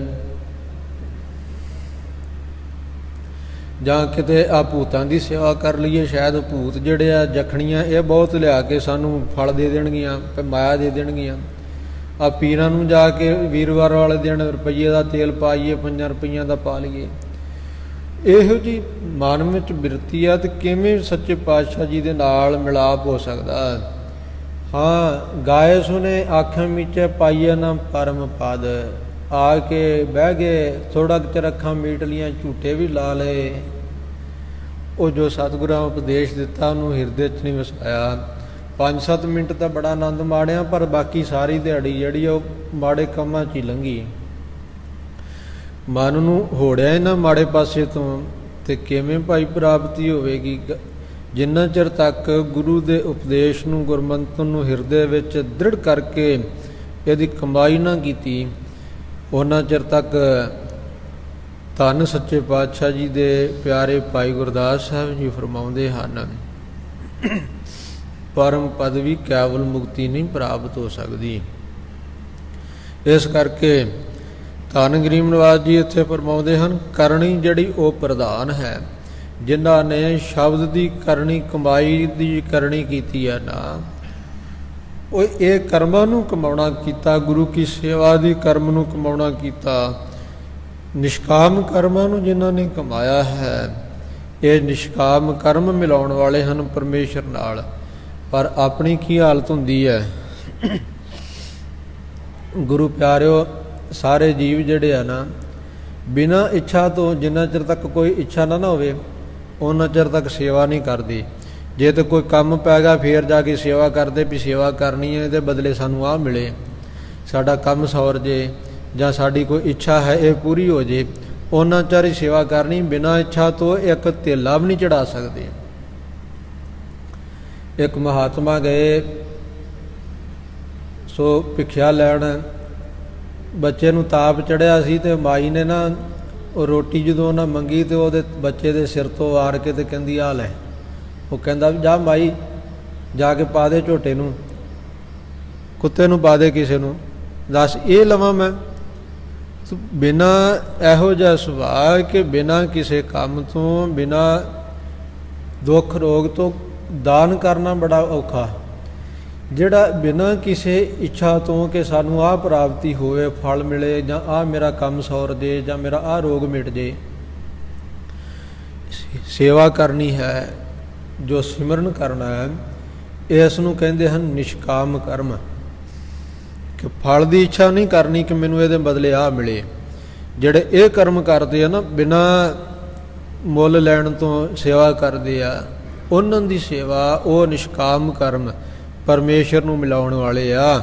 ਇਹ ਖਿਆਲ ਰੱਖੀਏ ਭਾਈ। ਜਿਨੀ ਸਖੀਏ ਪ੍ਰਭ ਪਾਇਆ, ਹਾਂ ਤਿਨ ਕੈ ਸਦ ਬਲਿਹਾਰ। ਧੰਨ ਗੁਰੂ ਗਰੀਬ ਨਵਾਜ ਫਰਮਾਉਂਦੇ ਹਨ, ਜਿਨ੍ਹਾਂ ਸਖੀਆਂ ਨੇ, ਮਹਾਤਮਾ ਰੂਪ ਸਖੀਆਂ ਨੇ ਪ੍ਰਭੂ ਪਰਮੇਸ਼ਰ ਨੂੰ ਪ੍ਰਾਪਤ ਕਰ ਲਿਆ, ਅਸੀਂ ਉਹਨਾਂ ਤੋਂ ਬਲਿਹਾਰ ਕੁਰਬਾਨ ਸਦਕੇ ਜਾਂਦੇ ਹਾਂ। ਉਹ ਧਨਤਾ ਦੇ ਯੋਗ ਹਨ, ਵਾਕਿਆ ਧਨਤਾ ਦੇ ਯੋਗ ਹਨ। ਉਹ ਸਾਰਿਆਂ ਤੋਂ ਉੱਚੇ ਹਨ, ਉਹ ਸਾਰਿਆਂ ਤੋਂ ਸੁੱਚੇ ਹਨ। ਉਹ ਤਾਂ ਉਹਨਾਂ ਨਾਲ ਸਾਡਾ ਇੰਨਾ ਪ੍ਰੇਮ ਹੈ। ਧੰਨ ਗੁਰੂ ਨਾਨਕ ਦੇਵ ਮਹਾਰਾਜ ਜੀ ਨੇ ਵਚਨ ਕੀਤੇ ਹਨ ਕਿ ਜਿਹੜਾ ਕੋਈ ਉੱਚੀ ਜਾਤ ਵਿੱਚ ਪਰਮੇਸ਼ਰ ਦਾ ਸੇਵਕ ਹੈ, ਜਾਤ ਕੁਲੀਨ ਸੇਵਕ ਜੇ ਹੋਏ, ਤਾ ਕਾ ਕਹਿਣਾ ਕਹੋ ਨਾ ਕੋਏ, ਵਿੱਚ ਸਨਾਤੀ ਸੇਵਕ ਹੋਏ, ਨਾਨਕ ਪਣੀਆਂ ਪਹਿਰੈ ਸੋਏ। ਸਤਿਗੁਰੂ ਫਰਮਾਉਂਦੇ ਹਨ, ਉਹਦੇ ਤੇ ਭਾਈ ਕੀ ਕਹਿਣਾ, ਕੋਈ ਗੱਲ ਹੀ ਨਾ ਉਹਦੀ ਕਹੋ ਤੁਸੀਂ, ਐਡਾ ਉਹ ਮਹਾਨ ਹੈ। ਔਰ ਜੇ ਕੋਈ ਨੀਚ ਜਾਤ ਜਿਹਨੂੰ ਲੋਕਾਂ ਨੇ ਮੰਨਿਆ ਕਿ ਇਹ ਚਮਾਰ ਹੈ, ਇਹ ਘੁਮਿਆਰ ਹੈ, ਇਹ ਕੋਈ ਛੋਟੀਆਂ ਜਾਤਾਂ ਜਿਹਨੂੰ ਮੰਨਿਆ ਜੁਲਾਹਾ ਹੈ, ਇਹ ਕੋਈ ਸ਼ਿੰਬਾ ਹੈ, ਇਹ ਕੋਈ ਚੂੜਾ ਜਿਹਨੂੰ ਕਹਿ ਦਿੰਦੇ ਆ, ਕੋਈ ਵੀ ਹੋਵੇ, ਇਹ ਛੋਟੀਆਂ ਜਾਤਾਂ ਵੀ ਜਿਹੜਾ ਨਾ ਇਹਨਾਂ ਵਿੱਚ ਜਨਮ ਲੈ ਕੇ ਜੇ ਪਰਮੇਸ਼ਰ ਦਾ ਨਾਮ ਜਪਿਆ, ਉਸ ਮਹਾਂਪੁਰਖ ਦੇ ਨਾਲ ਸਾਡਾ ਇੰਨਾ ਪ੍ਰੇਮ ਹੈ ਕਿ ਸਾਡੇ ਸਰੀਰ ਦੇ ਚਮੜੀ ਦੀ ਜੁੱਤੀ ਬਣਾ ਕਰਕੇ ਉਹ ਗੁਰਮੁਖ ਪਿਆਰਾ ਪਹਿਨ ਲਏ, ਇੰਨਾ ਸਾਡਾ ਉਹਦੇ ਨਾਲ ਪ੍ਰੇਮ ਹੈ। ਇੰਨਾ ਪਰਮੇਸ਼ਰ ਨਾਲ ਪ੍ਰੇਮ ਹੈ, ਪਰਮੇਸ਼ਰ ਦੀ ਸੇਵਾ ਕਰਨ ਵਾਲਿਆਂ ਨਾਲ, ਪਰਮੇਸ਼ਰ ਦੀ ਬੰਦਗੀ ਕਰਨ ਵਾਲਿਆਂ ਨਾਲ ਸਾਡਾ ਇੰਨਾ ਪ੍ਰੇਮ ਹੈ। ਇਸ ਕਰਕੇ ਅਸੀਂ ਉਹਨਾਂ ਤੋਂ ਬਲਿਹਾਰ ਜਾਂਦੇ ਹਾਂ। ਆਪਣੇ ਸਰੀਰ ਦਾ ਜਿਹੜਾ ਨਾ ਇਹ ਬਾਲ ਹਾਰਦੇ ਹਾਂ। ਕਿਸੇ ਨੇ ਦੀ ਨਿਗਾਹ 'ਚ ਸ਼ਕਤੀ ਹੁੰਦੀ, ਤਰਾਟਕ ਛਾਦੇ ਹੁੰਦੇ ਆ, ਨਿਗਾਹ ਨਾਲ ਵਸ ਕਰ ਲੈਂਦੇ, ਇਹ ਵੀ ਅਸੀਂ ਆਪਣਾ ਬਲ ਹਾਰਦੇ ਹਾਂ। ਕੋਈ ਸ਼ਾਸਤਰ ਵਿਦਿਆ ਦਾ ਬਲ ਹੈ, ਉਹ ਆਪਣੀ ਵਿਦਿਆ ਦਾ ਪ੍ਰਭਾਵ ਪਾ ਕੇ ਤੇ ਦੂਜਿਆਂ 'ਤੇ ਅਸਰ ਪਾ ਲੈਂਦਾ, ਉਹਨਾਂ ਨੂੰ ਵਸ ਕਰ ਲੈਂਦਾ, ਆਪਣੇ ਪਿੱਛੇ ਲਾ ਲੈਂਦਾ, ਇਹ ਵੀ ਅਸੀਂ ਹਾਰਦੇ ਹਾਂ। ਸੋ ਦੁਨਿਆਵੀ ਕੋਈ ਸਰਕਾਰੀ ਦਰਬਾਰੇ ਜਿਹੜਾ, ਇਹ ਵੀ ਸਰੀਰ ਦਾ ਬਲ ਵੀ ਅਸੀਂ ਸਾਰੇ ਹੀ ਬਲ ਆਪਣੇ ਜਿਹੜੇ ਆ ਉਹਨਾਂ ਗੁਰਮੁਖਾਂ ਦੇ ਅੱਗੇ ਤਿਆਗ ਦਿੰਦੇ ਹਾਂ। ਨਾਨਕ ਹਰਿ ਜੀ ਮਇਆ ਕਰ, ਸ਼ਬਦ ਸਵਾਰਣ ਹਾਰ। ਗੁਰੂ ਪ੍ਰੇਮੀਓ, ਧੰਨ ਗੁਰੂ ਨਾਨਕ ਦੇਵ ਮਹਾਰਾਜ ਜੀ ਦੇ ਪੰਜਵੇਂ ਸਰੂਪ ਸਤਿਗੁਰੂ ਅਰਜਨ ਦੇਵ ਮਹਾਰਾਜ ਜੀ ਨਾਨਕ ਨਾਮ ਦੀ ਮੋਹਰ ਛਾਪ ਲਾ ਕਰਕੇ ਬਖਸ਼ਿਸ਼ ਕਰਦੇ ਹਨ। ਨਾਨਕ ਹਰਿ ਜੀ ਮਇਆ ਕਰ, ਹੇ ਹਰੀ ਜੀਓ, ਸੋ ਇਸ ਤਰ੍ਹਾਂ ਬੇਨਤੀਆਂ ਕਰ ਰਹੀਆਂ, ਆਪ ਜੀ ਕਿਰਪਾ ਕਰੋ, ਆਪਣੀ ਮਾਇਆ ਮਿਹਰ ਕਰੋ। ਜਿਨ੍ਹਾਂ ਤੇ ਸਤਿਗੁਰੂ ਜੀ ਆਪ ਜੀ ਮਿਹਰ ਕਰਦੇ ਹੋ, ਉਹਨਾਂ ਨੂੰ ਆਪਣਾ ਸ਼ਬਦ ਦੇ ਕਰਕੇ, ਸ਼ਬਦ ਦੀ ਦਾਤ ਦੇ ਕਰਕੇ ਉਹਨਾਂ ਦੇ ਚਿੱਤ ਨੂੰ ਸਵਾਰ ਦਿੰਦੇ ਹੋ। ਇਸ ਕਰਕੇ ਆਪਣੇ ਉਪਦੇਸ਼ ਦੀ ਦਾਤ ਬਖਸ਼ੋ, ਸਾਡੇ ਚਿੱਤ ਨੂੰ ਸਵਾਰ ਦਿਓ, ਸਾਡੇ ਇਹ ਜੀਵਨ ਨੂੰ ਸਵਾਰ ਦਿਓ, ਇਹ ਸਾਡੇ ਉੱਪਰ ਬਖਸ਼ਿਸ਼ ਕਰੋ। ਸਾਵਣ ਤਿਨਾ ਸੁਹਾਗਣੀ, ਜਿਨ ਰਾਮ ਨਾਮ ਉਰਹਾਰ। ਇਹ ਸਾਉਣ ਦੇ ਮਹੀਨੇ ਦੇ ਇਹ ਪਾਵਨ ਸ਼ਬਦ ਦੀ ਸੰਪੂਰਨਤਾ ਕਰਦਿਆਂ ਧੰਨ ਗੁਰੂ ਅਰਜਨ ਦੇਵ ਮਹਾਰਾਜ ਜੀ ਬਖਸ਼ਿਸ਼ ਕਰ ਰਹੇ ਹਨ ਕਿ ਸਾਉਣ ਦੇ ਮਹੀਨਾ ਜਿਹੜਾ ਉਹਨਾਂ ਸੁਹਾਗਣਾਂ ਵਾਸਤੇ ਬੜਾ ਸ਼ੋਭਨੀਕ ਹੈ, ਜਿਨ੍ਹਾਂ ਦੇ ਹਿਰਦੇ ਰੂਪੀ ਗਲ ਦੇ ਵਿੱਚ ਰਾਮ ਦੇ ਨਾਮ ਦਾ ਹਾਰ ਜਿਨ੍ਹਾਂ ਪਹਿਨਿਆ ਹੋਇਆ ਹੈ, ਉਹਨਾਂ ਵਾਸਤੇ ਇਹ ਪਾਵਨ ਸਾਉਣ ਦਾ ਮਹੀਨਾ ਬਹੁਤ ਹੀ ਸ਼ੋਭਨੀਕ ਹੈ। ਇਸ ਕਰਕੇ ਸਾਉਣ ਦਾ ਮਹੀਨਾ ਕਿਵੇਂ ਸਫਲ ਹੋਵੇ, ਇਸ ਮਹੀਨੇ ਵਿੱਚ ਕਿਵੇਂ ਆਨੰਦ ਪ੍ਰਾਪਤ ਹੋਣ, ਧੰਨ ਗੁਰੂ ਗਰੀਬ ਨਿਵਾਸ ਜੀ ਨੇ ਕਿਰਪਾ ਕਰਕੇ ਇਹ ਪਾਵਨ ਉਪਦੇਸ਼ ਇਸ ਸ਼ਬਦ ਦੇ ਰਾਹੀਂ ਬਖਸ਼ਿਸ਼ ਕੀਤਾ ਹੈ।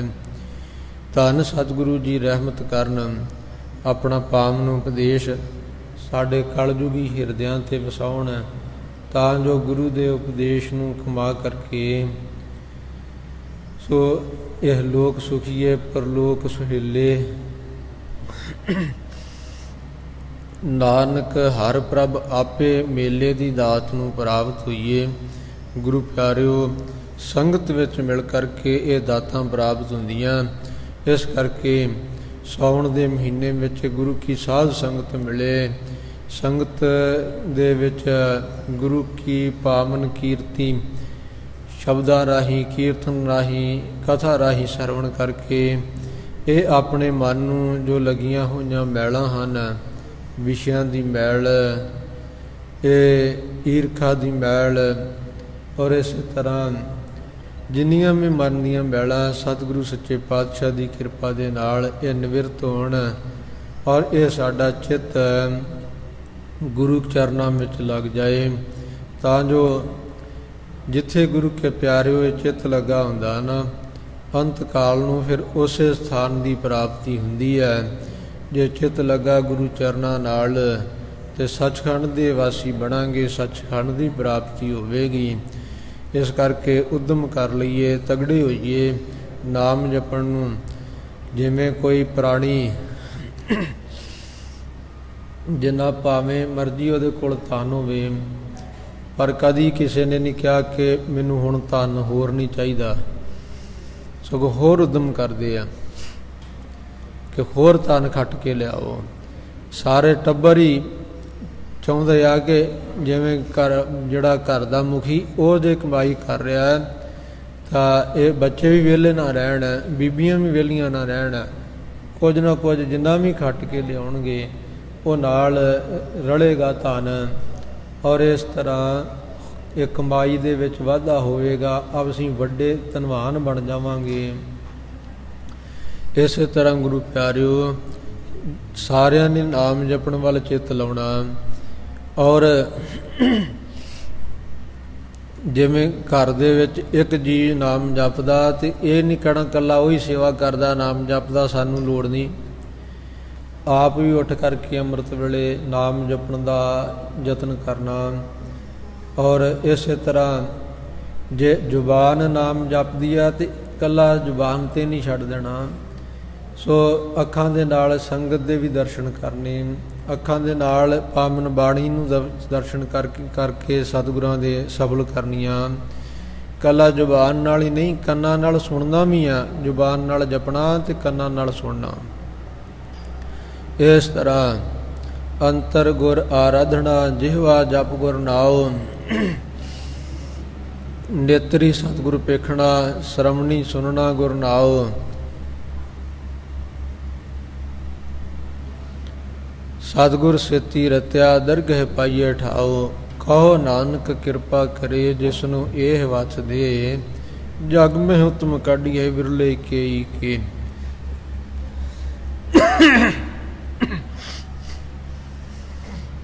ਗੁਰੂ ਪਿਆਰਿਓ, ਇੰਨੀਆਂ ਬੇਨਤੀਆਂ ਕਰਦਾ ਹੋਇਆ ਦਾਸ ਖਿਮਾ ਦਾ ਜਾਚਕ ਹੈ। ਹੁਣ ਅਰਦਾਸ ਬੇਨਤੀ ਹੋਵੇਗੀ, ਉਪਰੰਤ ਸ਼੍ਰੀ ਮੁਖਵਾਕ ਤੋਂ ਉਪਰੰਤ ਜੋ ਇਸ ਪਾਵਨ ਸਥਾਨ ਦੇ ਹਜੂਰੀ ਕਵਿਸ਼ਰੀ ਜਥੇ ਹਨ, ਉਹ ਹਾਜ਼ਰੀਆਂ ਭਰਨਗੇ। ਗੁਰੂ ਪਿਆਰਿਓ, ਸੋ ਇਸੇ ਤਰ੍ਹਾਂ ਜੋ ਪਹਿਲਾਂ ਤੋਂ ਹਾਜ਼ਰੀ ਭਰਦੇ ਆ ਰਹੇ ਆ, ਭਾਈ ਨਿਸ਼ਾਨ ਸਿੰਘ ਜੀ ਬੂ, ਤਿੰਨਾਂ ਦਾ ਕਵਿਸ਼ਰੀ ਜਥਾ ਸਾਥੀ ਪਹੁੰਚੇ ਆ। ਔਰ ਇਸੇ ਤਰ੍ਹਾਂ ਜੋ ਇਸ ਸਥਾਨ 'ਤੇ ਰਹਿ ਕੇ ਵਿਦਿਆ ਪ੍ਰਾਪਤ ਕਰ ਰਹੇ ਚੰਗੀ ਸਿੰਘ, ਜੋ ਉਸਤਾਦ ਅਮਰਜੀਤ ਸਿੰਘ ਜੀ ਸੁਭਰਾ ਪਾਸੋਂ ਕਵਿਸ਼ਰੀ ਵਿਦਿਆ ਪ੍ਰਾਪਤ ਕਰ ਰਹੇ ਹਨ, ਉਹ ਵੀ ਬੜਾ ਸੋਹਣਾ ਗੁਰੂ ਕੇ ਪਿਆਰੇ ਗਾਉਣ ਲੱਗ ਪਏ ਆ। ਉਹਨਾਂ ਨੇ ਵੀ ਹਾਜ਼ਰੀ ਭਰਨੀ ਆ। ਸੋ ਆਓ ਆਪਾਂ ਸਤਿਗੁਰੂ ਸੱਚੇ ਪਾਤਸ਼ਾਹ ਦੀ ਕਿਰਪਾ ਨਾਲ ਇਹ ਕਵਿਸ਼ਰੀ ਵਾਰਾਂ ਰਾਹੀਂ ਵੀ ਗੁਰੂ ਕਾ ਜਸ ਸੁਣ ਕਰਕੇ ਲਾਭ ਪ੍ਰਾਪਤ ਕਰਨਾ। ਦੋ ਪੰਕਤੀਆਂ ਪੜ੍ਹ ਕੇ ਸਮਾਪਤੀ ਕਰੀਏ। ਫਤਿਹ ਬੁਲਾਈਏ ਜੀ। ਨਾਨਕ ਹਰ ਜੀ ਮਾਇਆ ਕਰ ਸ਼ਬਦ ਸਵਾਰਨ ਹਾਰ ਸਾਵਣ ਤਿਨਾ ਸੁਹਾਗਣੀ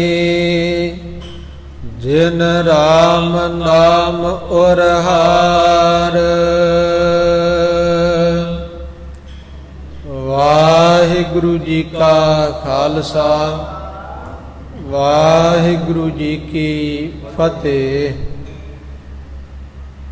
ਤੂ ਠਾਕੁਰ ਤੁਮ ਕਹੇ ਅਰਦਾਸ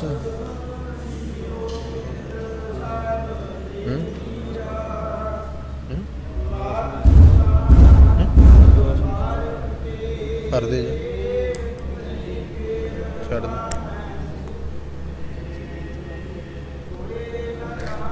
ਦੇ ਆਹ ਰੋਜ਼ ਬੁਖਾਰ ਤੋਂ ਬਾਅਦ